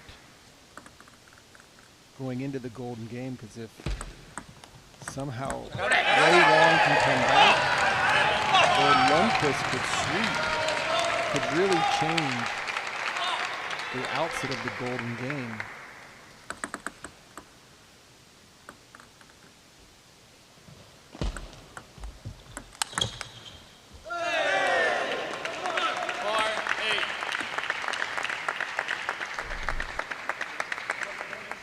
Lachine just getting the job done on the high serve return. Paddlers take the timeout with Lachine in front by 4 here in game 3. Tú empezaste mucho en revés, o predictable, ¿no? Ahora necesita cambiar para la derecha. Mucho largo saque también. Algo menos. Intentar más saques cortos derecha. Intentar más presión en derecha. Fue una vez y es duro. Y yo creo que fue suerte, la verdad. Pero cosa es, el temor cosa es presión en derecha, al hacer efecto, o luego reatacar, ¿no?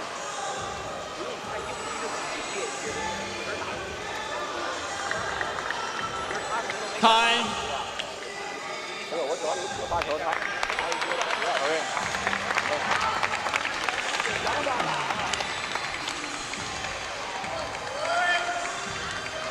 If you're in the neighborhood, hope to see you tomorrow and Sunday here at Viking Pavilion. 4-8. Campus of Portland State. This really is a spectacular venue.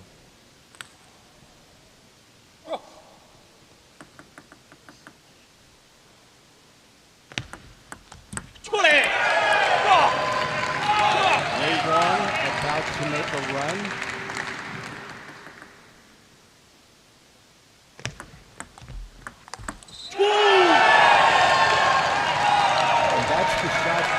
Lachine normally makes the forehand down the line to the backhand side of the court. 2 serves now for Lachine. Oh, what a get by Wei Wang to turn that point around. How fast did he come back from the backcourt to zip into the table?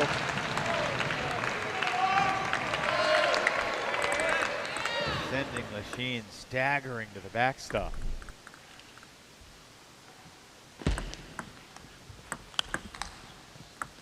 How about this? 4 in a row for Wang out of the timeout. Lachine looking so frustrated. Well, he felt like he was in control of the last 2 points, and somehow he's got nothing to show for it.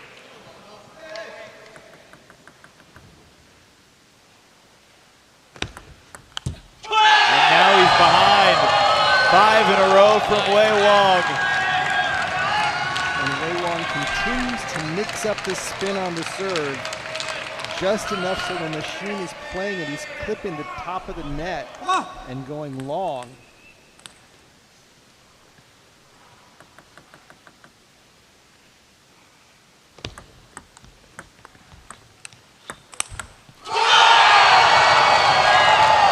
Wei Wang, game points. Talk about some shot making by the defensive star. Waits for the topspin ball and then just turns on it, hitting a winner down the middle of the court. Lachine fights back, snaps the 6-0 run. He's got one more serve here to try to create a golden point.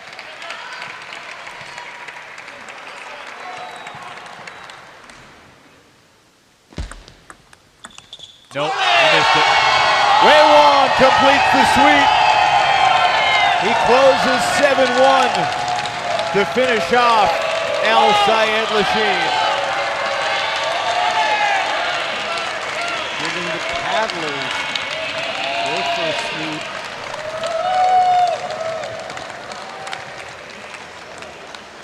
Wei Wang just bringing everything to the forefront. The defense, the all-court, serving, and of course, his attacks.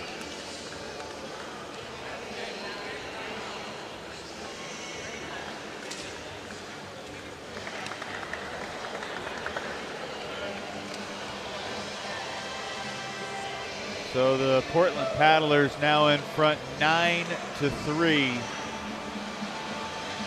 Getting 2 points apiece from Nordberg, Amoda, and the doubles duo, and now 3 from Wei Wang. Christian Lilyrose, the second-year coach of the Paddlers, has put the headset on. Christian, you got a bunch of new faces on your team, and so far so good. What have been your thoughts on the match, and particularly Wei Wang in that last match against Lachine? Well, first of all, this is our first 3-0. Being down 8-4 and coming back and win it, we go up to 10-8 and win 11-9. That's fantastic. So I mean, we have been actually. This kind of the thing with MLTT that we kind of play good in all our matches, but the difficulty in MLTT is win 3-0. We had many opportunities to win 3-0, but we didn't take it. It's our first 3-0. And that's when he was down 8-4. So it's very difficult to win 3-0, and that's specifically the thing with new players, that the third game is the most important and the most difficult to play. So Christian, looking forward into this next match with Jens, what are your thoughts? What does he need to do to keep the momentum going into the golden game? Yeah, the thing is that it's interesting that Jens and Kim have played actually quite a bit in the past. So they actually played 2 times this last season, and Jens won both. But Kim is a player that is kind of up and down. He has a very high-end game. He has a very good backhand flip, very strong forehand. So if he gets going with those shots, he's a very, very top player. But many of these players in Bay Area are kind of up and down. Like they play very good. They can, if you change their rhythm, then you can basically take them. So that's what I hope Jens will be able to do. Why did you choose Spanish to talk to Wei? Yeah, that's a good one. We were thinking about Chinese, English, Swedish, but we decided with Spanish. Now, the funny thing is that Wei played 6 years in the Spanish league. So that's why his English actually, Spanish Spanish actually better than his English. All right, Christian, thanks for the perspective. We're getting ready for this singles match. Talk to you in a bit. Thank you very much. Jens Lundqvist and Tae-Yoon Kim, the first singles match for each of these guys in Major League Table Tennis. Kim already got his feet wet playing doubles. Jens Lundqvist, 45 years old, brings a ton of experience. He's also a big guy, 6 feet tall, sturdy.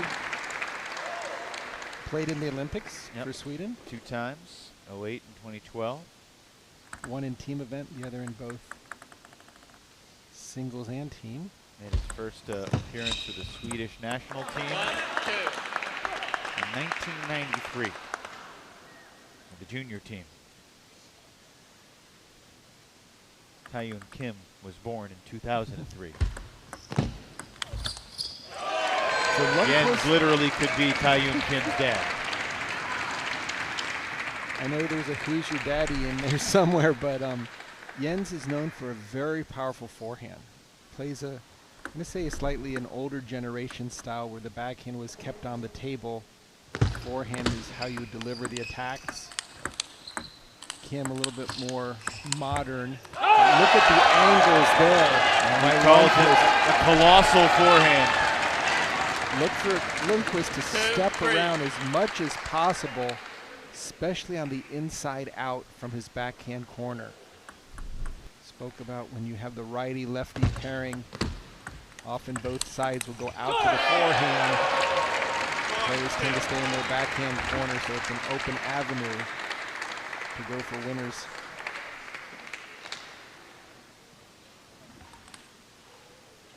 In 1993, I doubt Jens was using that octagonal paddle. It's a new thing. We'll continue to see a couple more players in Morristown using it.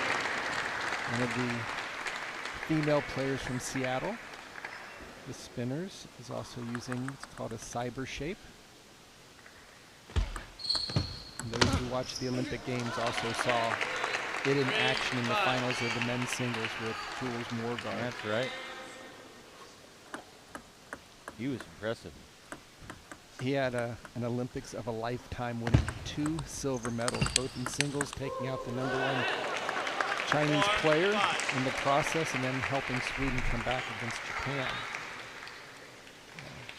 Jens actually works for Stiga, the company that manufactures the paddle, so his job is to make sure there's as many cyber shapes out in the field, but he had to use it himself. 6-5.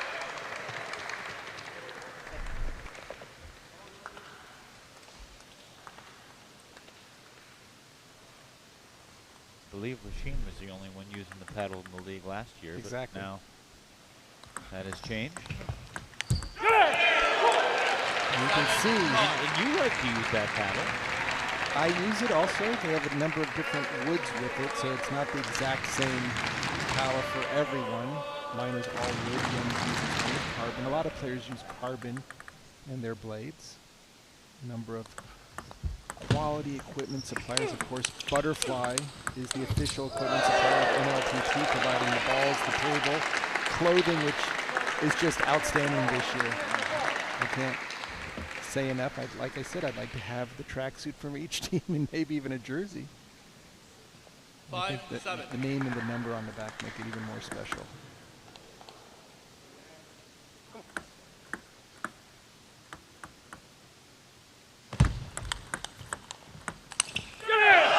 What a deep serve by Kim.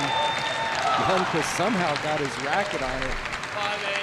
Just to be clear, Jens does not wear number 91 because he's 91 years old. He's about half that.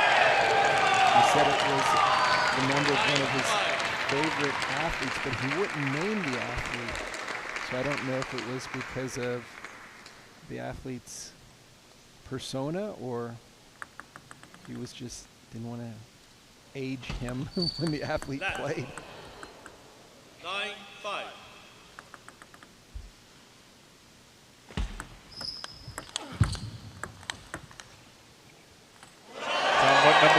pick on the back of your jersey if you were playing today? No special significance other than my favorite number was 4. So I would have just gone for 4. And we had a couple of players just say that their favorite number. Taehyun Kim stays alive.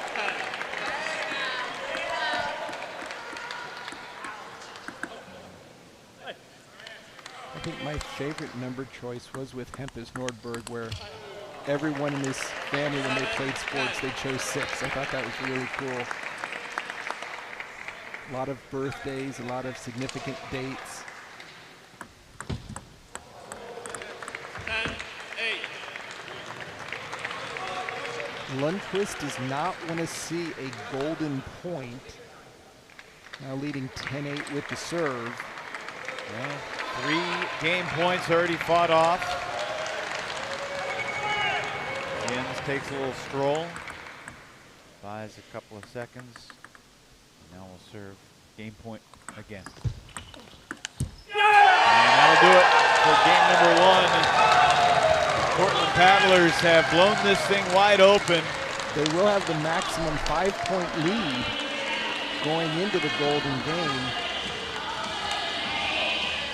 But the question is, can they add some extra points to where they'll guarantee the win, even if they were to lose the gold game, which is worth 6 points? Yeah, that's a good point. We need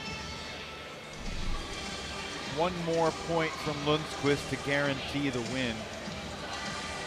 And we only saw 2 times in 40 instances last year where a team overcame a 5-0 deficit to win the Golden Game. One of them was Portland in September against Seattle. Time. We have never seen a team lose a Golden Game after clinching the match win in regulation, which is to say we've never seen a team lose a Golden Game and win a match, but it is mathematically possible.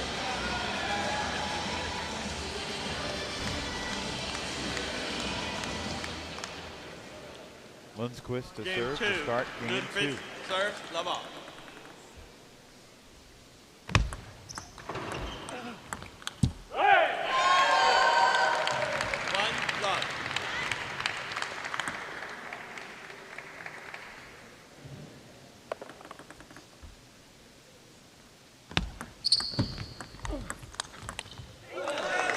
Kim has such great footwork.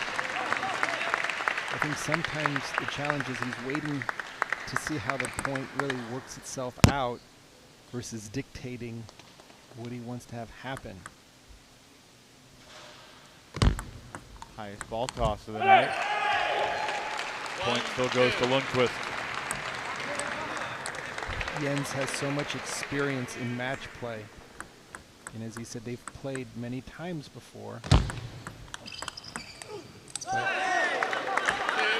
Coach Christian Lillerius of the Paddlers said that Kim's high end, probably higher than Jens's, but can he get to that level? And will let Jens let him get his strengths into play.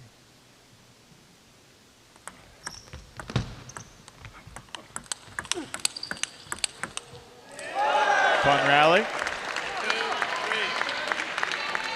When Lundqvist wants to get that forehand in to finish the point, Kim has a wide variety of options.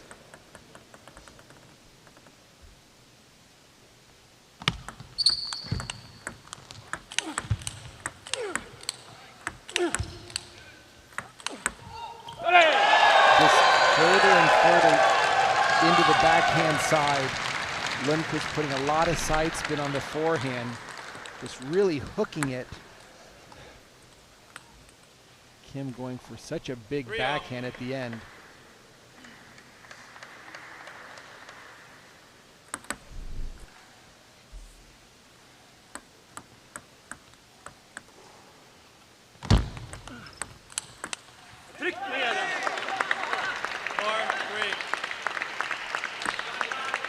Kim needs to continue to attack, especially, I would say, out to the forehand side.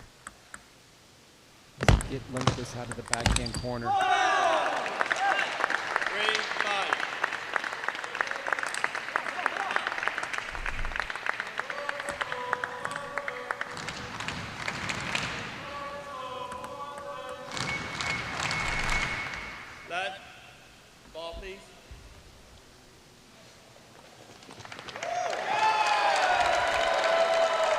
Olivia. John Yapala, the owner of the Blasters' granddaughter. That was one quality ball pickup there. Sure was.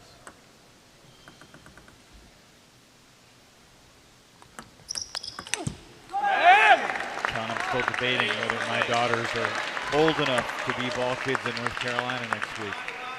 I think you got to give him a try. We'll see. We'll see.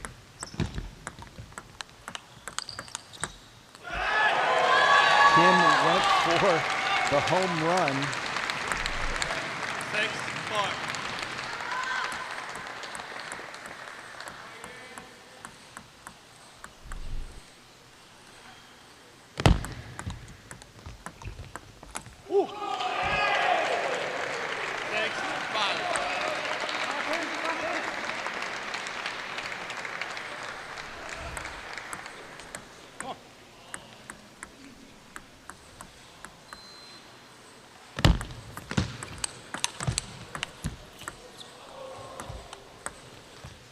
Oh, he was flummoxed by the spin on that last ball. Lundqvist apologizes. He'll certainly take it. The number of nets and edges the paddlers have gotten this evening. Definitely home court advantage is working its way towards Portland's side. And just coming up empty on that last swing. 6-all. I could tell you that was going to happen. That ball popped up way too high. Kim turning the corner, getting his forehand into play.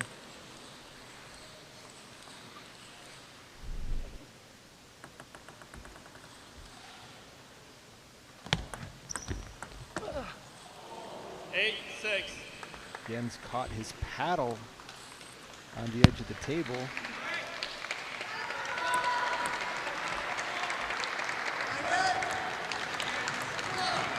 Kim with the serve now and the 2-point lead.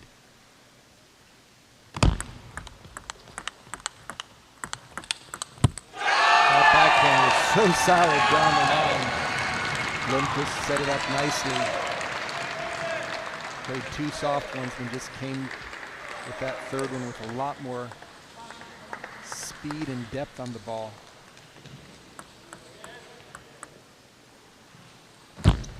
Oh, service ace from Taeyoon Kim. And cross court on top of it. That is not an easy serve to pull off. He knows Lundqvist wants to step around his backhand.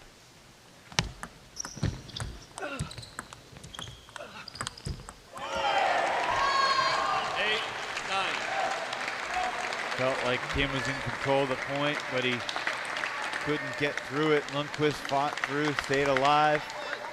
Just kept bringing that ball up. Big difference between 10-7 and 9-8. Had the ball that he wanted. I think that again was a situation of being too early, not letting the ball get to the peak of the bounce before going for the quick hit.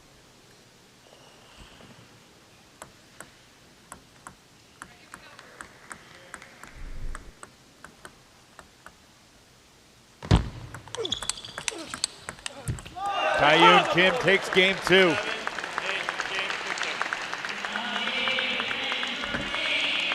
So the Blasters still with a prayer, alive to potentially come back and win this thing if they can win the last game and the Golden. Kim did a nice job, especially on the service end. That ace serve, not easy to deliver. More importantly, just kept the attacks going, got his forehand into play, put a lot more pressure on Lundqvist.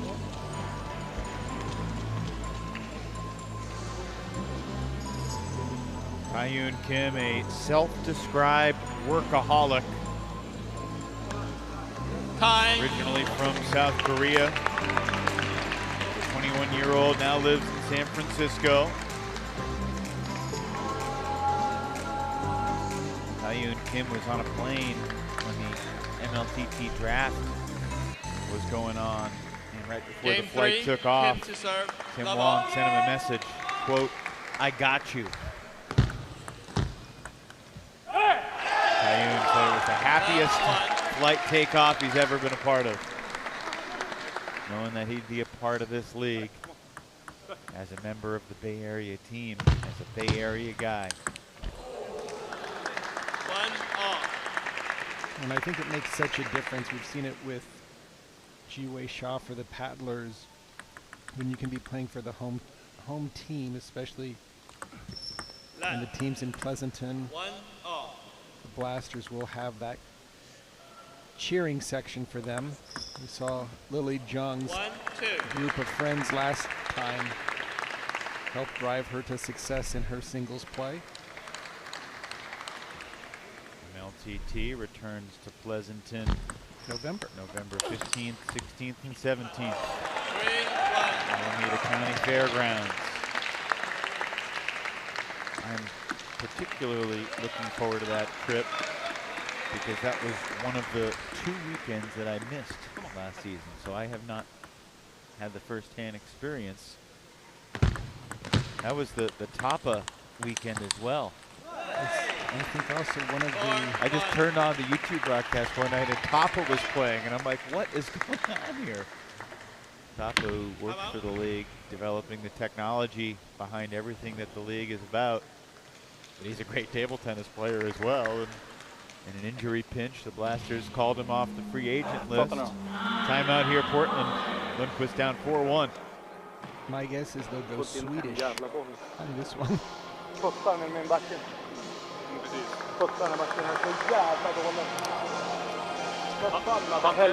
har inte sett jättemycket, men hon är fan gå för någon. Vad någon går för någon digger där.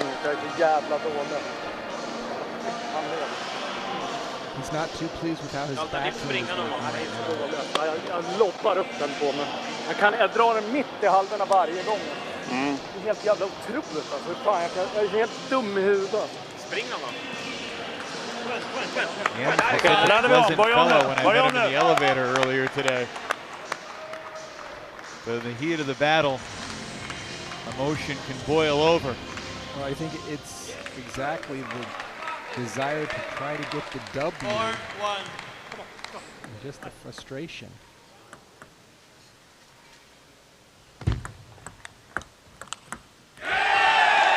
That's more like it. Good timeout, coach. It's like, why hasn't that been working for the first half of this game?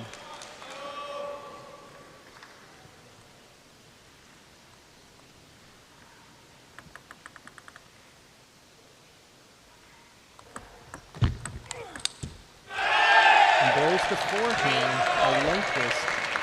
Stepping around the backhand side. He'll move the ball around. Sometimes he'll go down the line, sometimes he'll take it out to the forehand.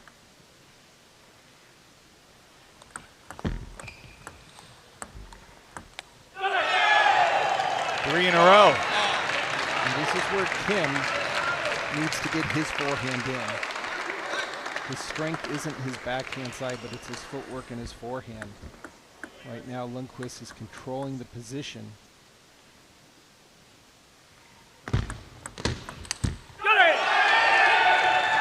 Now Lundqvist with some commands.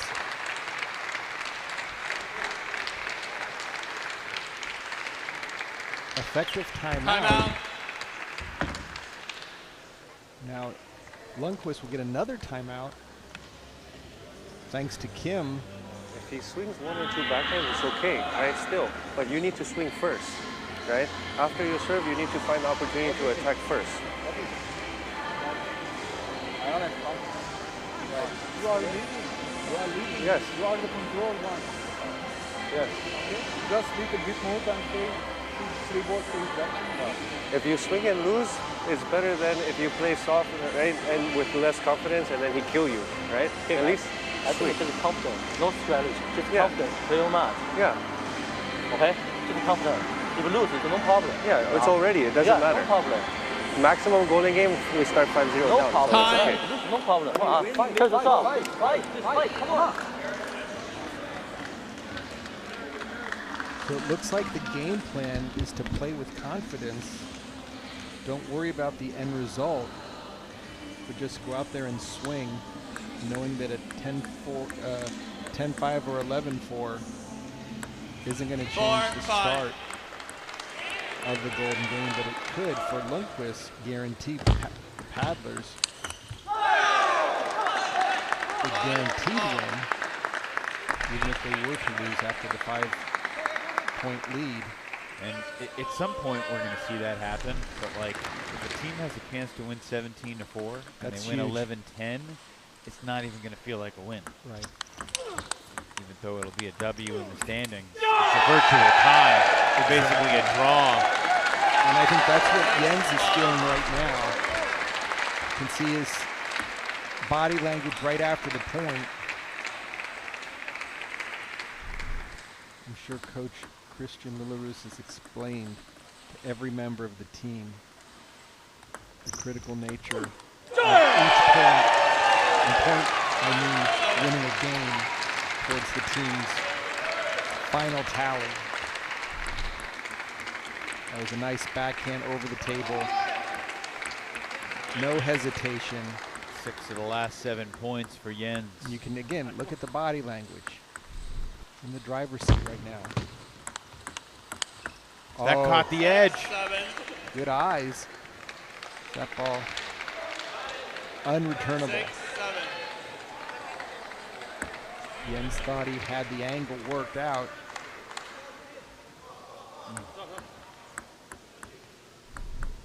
No need for a flag. Obvious edge ball there. 6-7.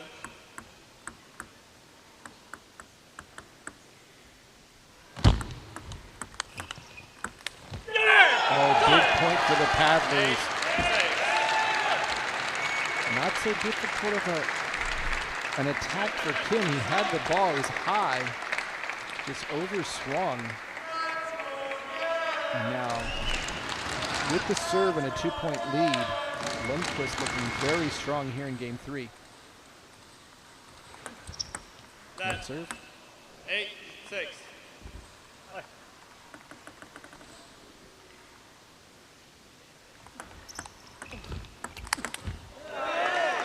Too good there from Kim. Kim winning the battle of the side spin on the serve and serve return. That ball just pops up by Lundqvist.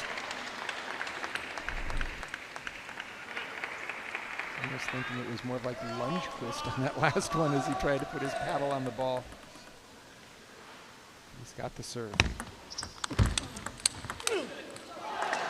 John Brian Regan is performing down the street. Let's let him make the jokes tonight, okay? I'm doing my best.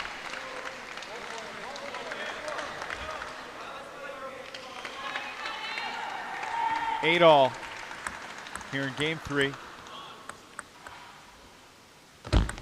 Last singles match of the night. That was a big, it was, I want to say a bit of a mishit by Lundqvist, but got the paddle on the ball and somehow redirected it into a perfect angle that Kim couldn't step around.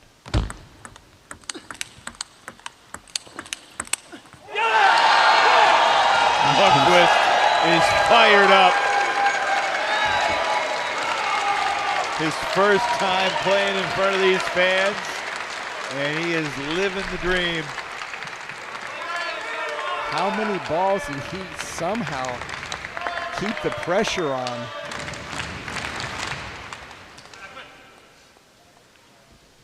Game points for Jens.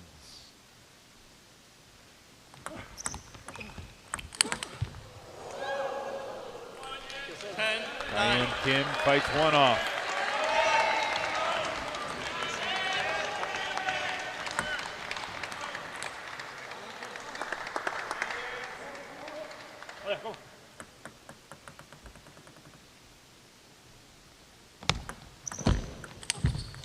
Ten all. For the first time in this match, the team match between the Paddlers and the Blasters, we've got a golden point. We saw 4 golden points earlier tonight in the Florida-Princeton match, but this the first and last. between the Blasters and Paddlers. And it's Jens Lundqvist by 1 point. Wins the match, clinches the result for the Portland Paddlers here on this Friday night in Rip City. Very aggressive serve return by Lundqvist, punching it with his forehand. Kim, no real answer, and you can see the celebration on the Paddler's face.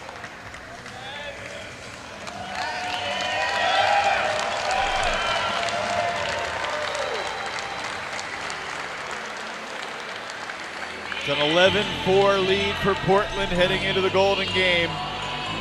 And it was all started by Hampus Nordberg.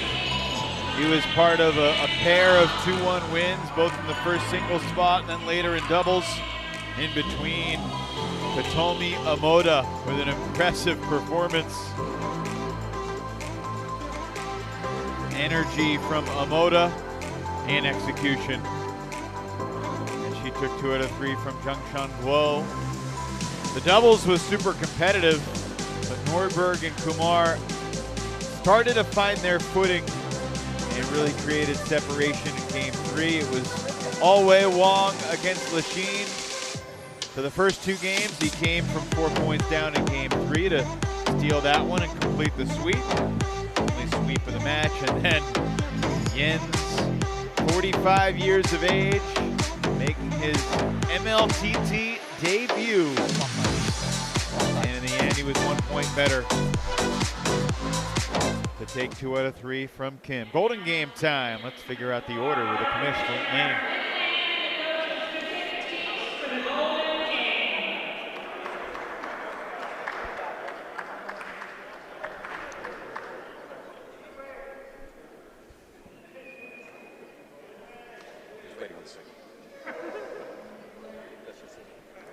Okay, Portland Paddlers are leading 11-7.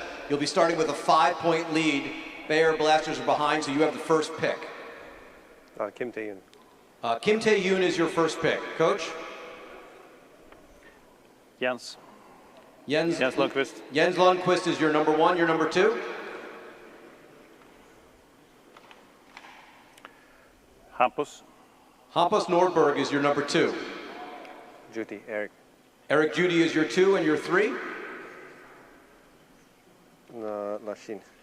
El Sayed Lachine is your 3. Coach? Wei Wang. Wei Wang is your 3 and your 4. Nikhil. Nikhil Kumar is your 4. Tao. Tao Wenzhang is your 4. Making, who's your 5? Guo Jiangshan.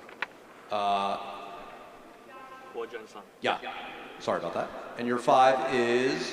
Kotomi. Kotomi Omoda. Okay, good luck, coaches. Gotta say, Sean, I'm a little surprised to see Tim Wong not mix it up a little bit.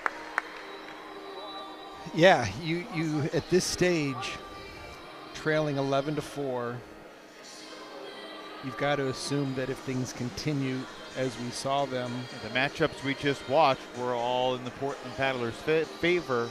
Obviously, 4 points is different. You can get hot, but why not mix it up is the question. Exactly.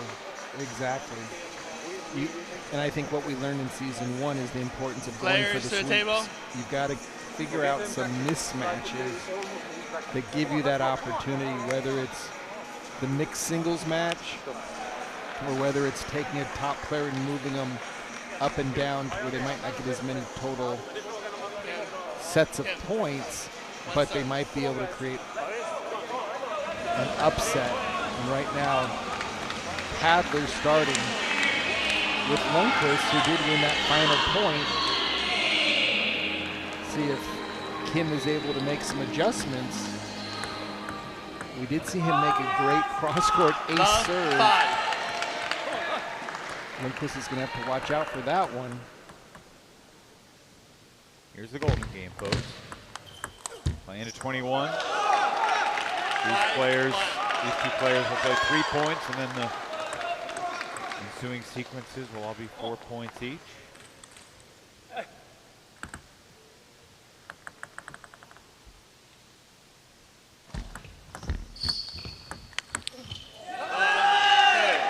5-point lead at the start instead of a 7-point lead because by MLTT rules, 5-0 lead is the largest you can have.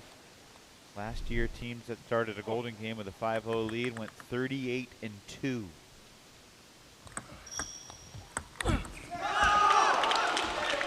And Kim sweeps Lundqvist to bring the Blasters back within 2 points. 3 straight for Taeyoon Kim. And now here comes Eric Guti. 3-5. A rematch of match number 1. Guti and Hampus Nordberg.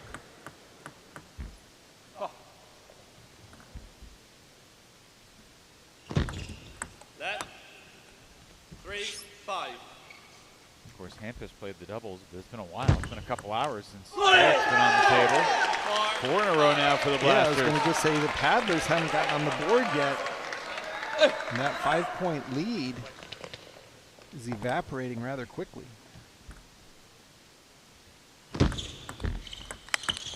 How about this? 5 straight for the Blasters. I'm wondering if there's a timeout in the Paddlers' arsenal right now.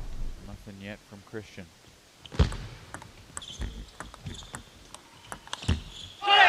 That was a big opening loop by Nordberg to get on the board. Keeps the lead for Portland. But here's that quick forehand down the line. GP went for the counterattack. Oh, 2 big points. Nordberg able to split and hold his own serve.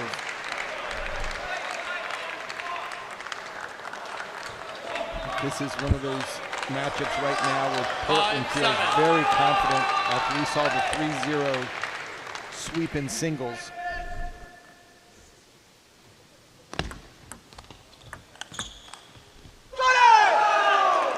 Well, the Blasters are looking like a more confident team here in the Golden game so far. They did a much better job of regrouping coming into this Golden game. Oh, and there's the heavy chop by Wei Wong. You can see Jiwei Xia in the background, just giving his teammates everything he can. Oh, and look at the forehand hooking loop by Wei Wong. On paper, he's a defender, but look at this shot.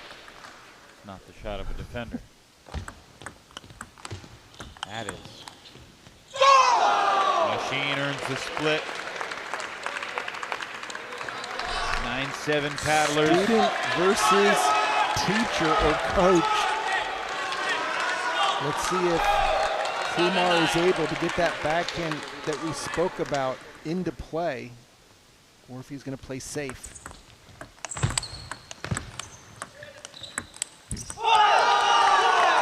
How many points these two have played, how many times they've gone back and forth working on one thing or another. Come on. See Kumar stepping back and blocking. And that time keeps the 2-point lead for the Paddlers and instantly goes to the forehand. Day 1 of the season. Special energy. 2 straight for Nikhil. Come on!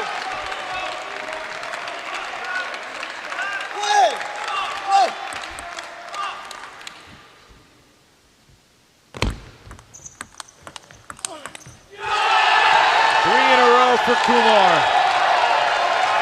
We mentioned last season Kumar had his challenges in the Golden game. Season 2, different story, different energy. 8-12.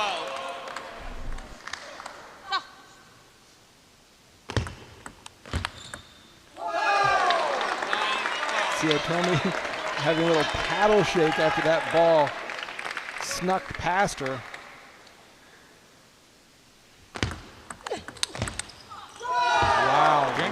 Whoa has held her own. 2 great big points for the Blasters.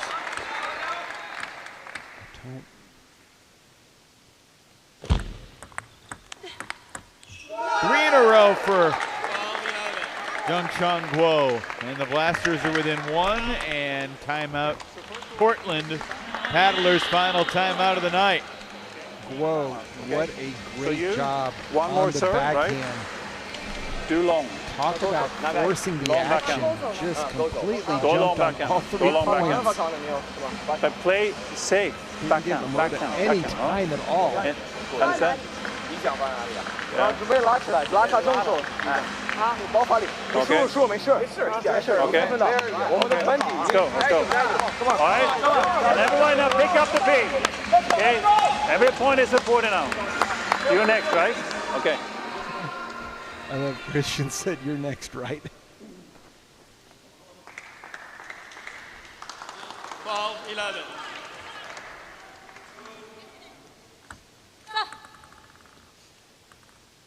Unless this game gets to 2020, this is the last point these two women will play. And Amoda, big serve, salvages that last one.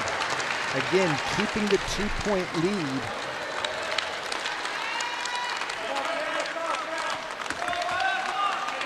Lundqvist and Kim back to the table.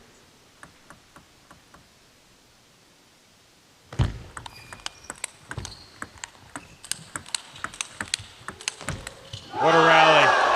Kim brings the Bay Area Blasters within one. Looked like they were doing a drill there for a second. One in, one out, one in, one out.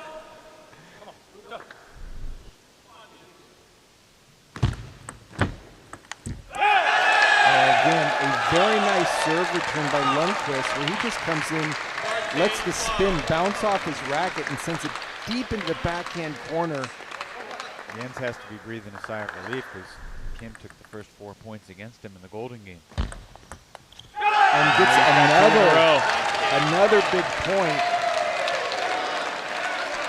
Kim having trouble with the consistency.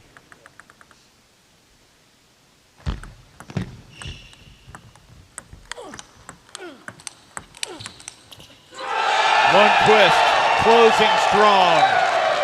Big forehand down the line.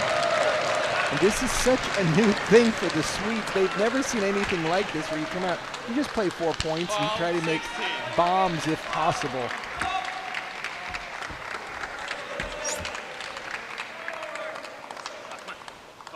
How much fun has this got to be for this 45-year-old guy? He learned he was drafted on his way to his daughter's soccer game in the car. Meanwhile, Hampus Nordberg and Eric Chuti. That 13-16.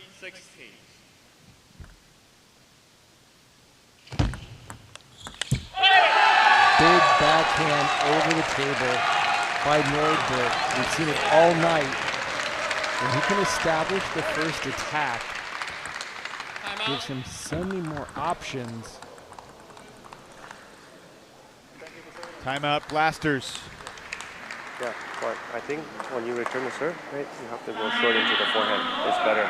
And then he always makes either slow flick or he drops back. So he drops short forward or in my backhand. Yes. Or yes. my backhand. Yes. But when you make this, okay, you can put it short again. If it's backhand, play for middle. Yeah. Yeah. First one. Just play with spin, and then you have chance, then you go for it. You have nothing to lose. You have nothing to lose. Just play free, but with a good tackle. Yeah, we have nothing to lose. At this point, we really have nothing to lose. Okay, play freely and you just go for it. Okay?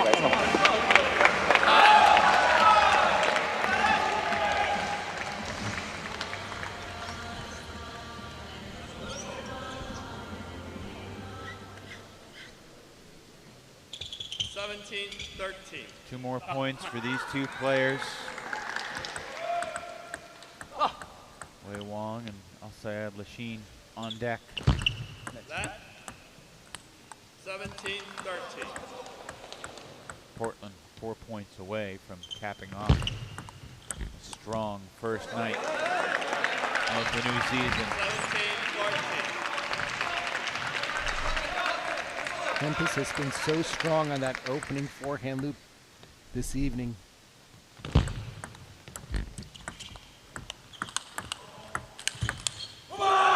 good stuff from Judy. Jyoti takes 3 out of 4. Brings the Blasters within 2. And if Lachine can deliver a little late game magic here. I mean, we're within Paddler's finishing range here. True. Wei Wang can take all 4. Can't think that way, though. Lachine had it lined up, didn't he? But Wang will take it. Wei Wang continually mixing up the spin, bringing the balls back and looking for that opportunity to counterattack when he can. 18-16.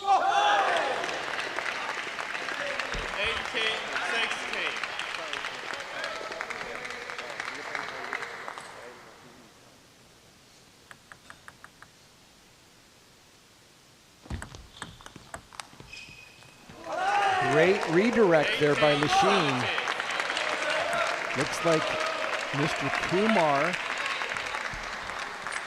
is going to have his hands full against his coach, Tao Wenzhang. They're definitely coming up. Question is whether it's tied or whether the Paddlers still have a slim lead. And it's tied. Lachine goes 3 out of 4, including 3 straight over Wei Wang. 18 all. With just 4 or 5 points left. 4 points here for Tao and Nikhil. If they split them, it'll all come down to an ultimate golden point between Guo and Amoda. Nikhil Kumar. So smart. Went on the offensive directly off the serve. No hesitation, backhand punch cross court.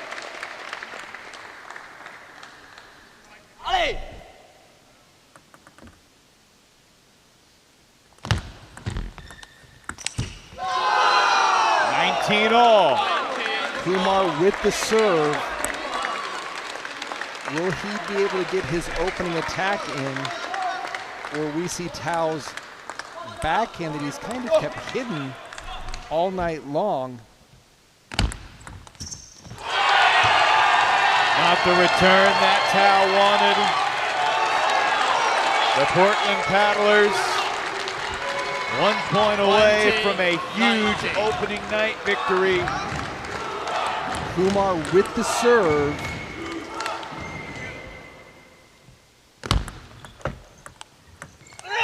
He missed it, and it's over. And the Portland Paddlers win the night. 17-4. And Portland has the early lead atop the West Division. Credit Nikhil Kumar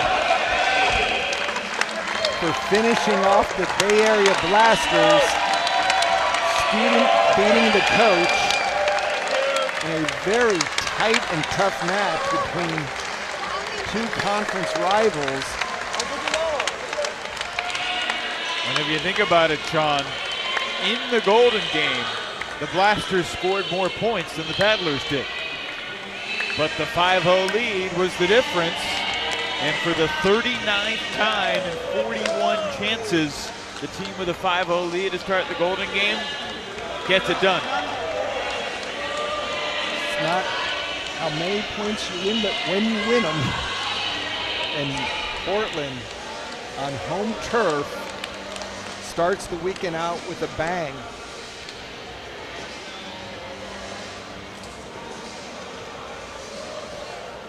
Hopefully Christian Lily Rose can speak a little English with us here coming up.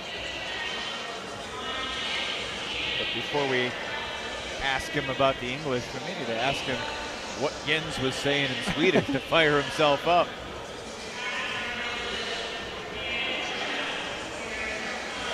Christian Lily Rose has the headset on after the Paddlers' 17-4 win. Well, Christian, before we get into the nitty-gritty, how does it feel to win another Golden Game and start the season off right? Oh, the Golden Game is so, a lot of things tough. I mean, it's like, this is the typical thing, is that we're kind of dominating in the matches, but I knew actually going into this that we're going to be bad in the Golden Game. Because we have so many players that are good, but they never played a Golden Game before. It's so different. The only 2 players in our team that have played a Golden Game before is Nikhil and Jiwei. And Nikhil played fantastic. I mean, winning. It's all about this experience in the Golden Game. It's so difficult.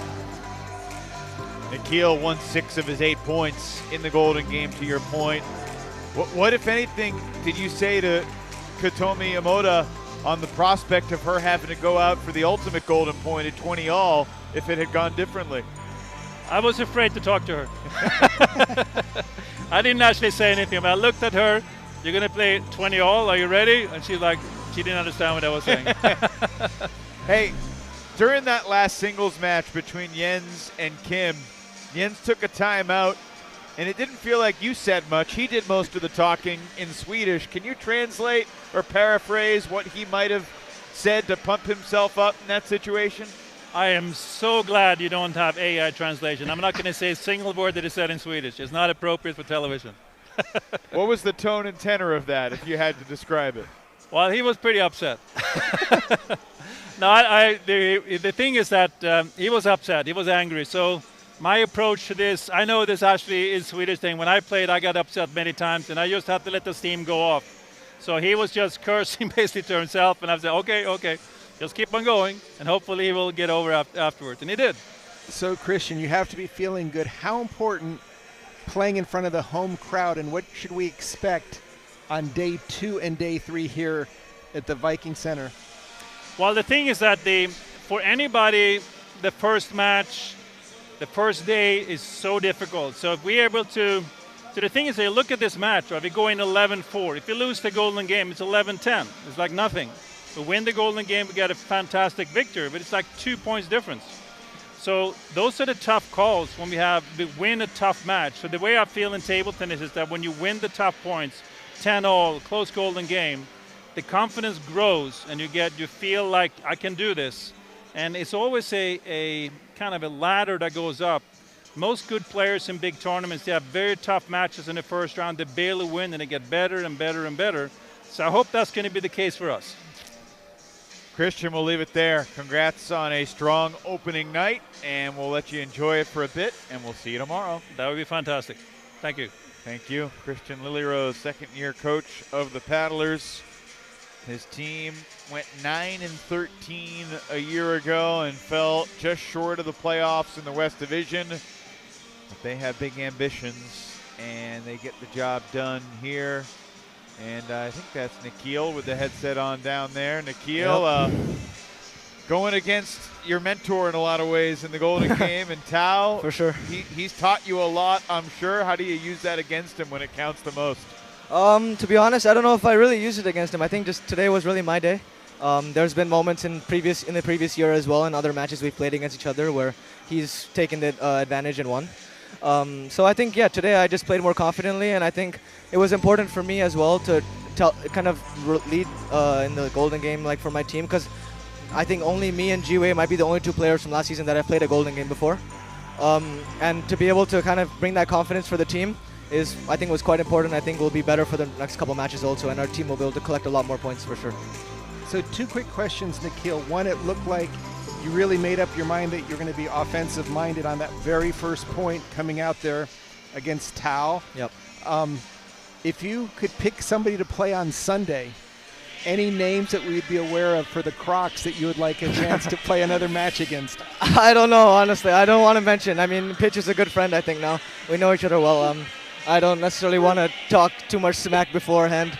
But I'm looking forward to playing against the Crocs. I have no idea. Maybe I play against him, maybe I don't. But I think that's for us to decide as a team. And I'm just looking forward to first tomorrow's match, and then we'll worry about Sunday after tomorrow. Well, it seemed like definitely against Tao, that first point, you sent a message, and hopefully that's something you can build on for the rest of the weekend, because clearly from up here when we're watching you play offense, such a difference when you're putting pressure on them versus kind of keeping the ball in play. Definitely. I think it was a bit of an advantage. I think Tao and I knowing each other quite well, I had a very good idea, I think, in a sense of what serves he would do. I think I tried to take a lot of risk the first time in the Golden game to try some other new serves or serves he doesn't really know receiving well against. So I think that helped me quite a bit and gave me a lot of advantage. Once I'm winning a couple points, then once the momentum is for me, I feel like it's my game then. Nikhil, it's fun to have a new season back. It's fun to see you in a different jersey and smiling, and congrats on a good night. We'll see you tomorrow. Yeah, it's good to be back. See you tomorrow. Nikhil Kumar, a young American phenom, just 21 years old. And, it's going to be interesting to see how the culture of this Paddlers team develops because they have a bunch of new veterans, and Nikhil's a new guy on the team, but he's certainly a guy with a ton of experience in this league and also playing in the United States and one of the American dreamers that is hoping that Major League Table Tennis can transform his career. Absolutely, and I think just looking through the entire night, I thought the ladies brought some great excitement. The doubles is always exciting, but in the end, the Golden game is where the real action is, and both matches delivered and should be great tomorrow. Just getting started here in Portland, Oregon. We'll be back with you 4 o'clock West Coast time, 7 Eastern tomorrow night for the Bay Area Blasters and the Florida Crocs, and then Princeton and Portland will wrap up the evening. Princeton was ahead heading to the Golden game, but Florida won it and won it 13-8. And in the nightcap, the Portland Paddlers prevail 17-4 over the Blasters. For my partner Sean O'Neill and our entire crew, I'm Evan Lepler saying good night or good morning if you're watching on the East Coast or in Europe. We'll see you tomorrow, everybody. Good night.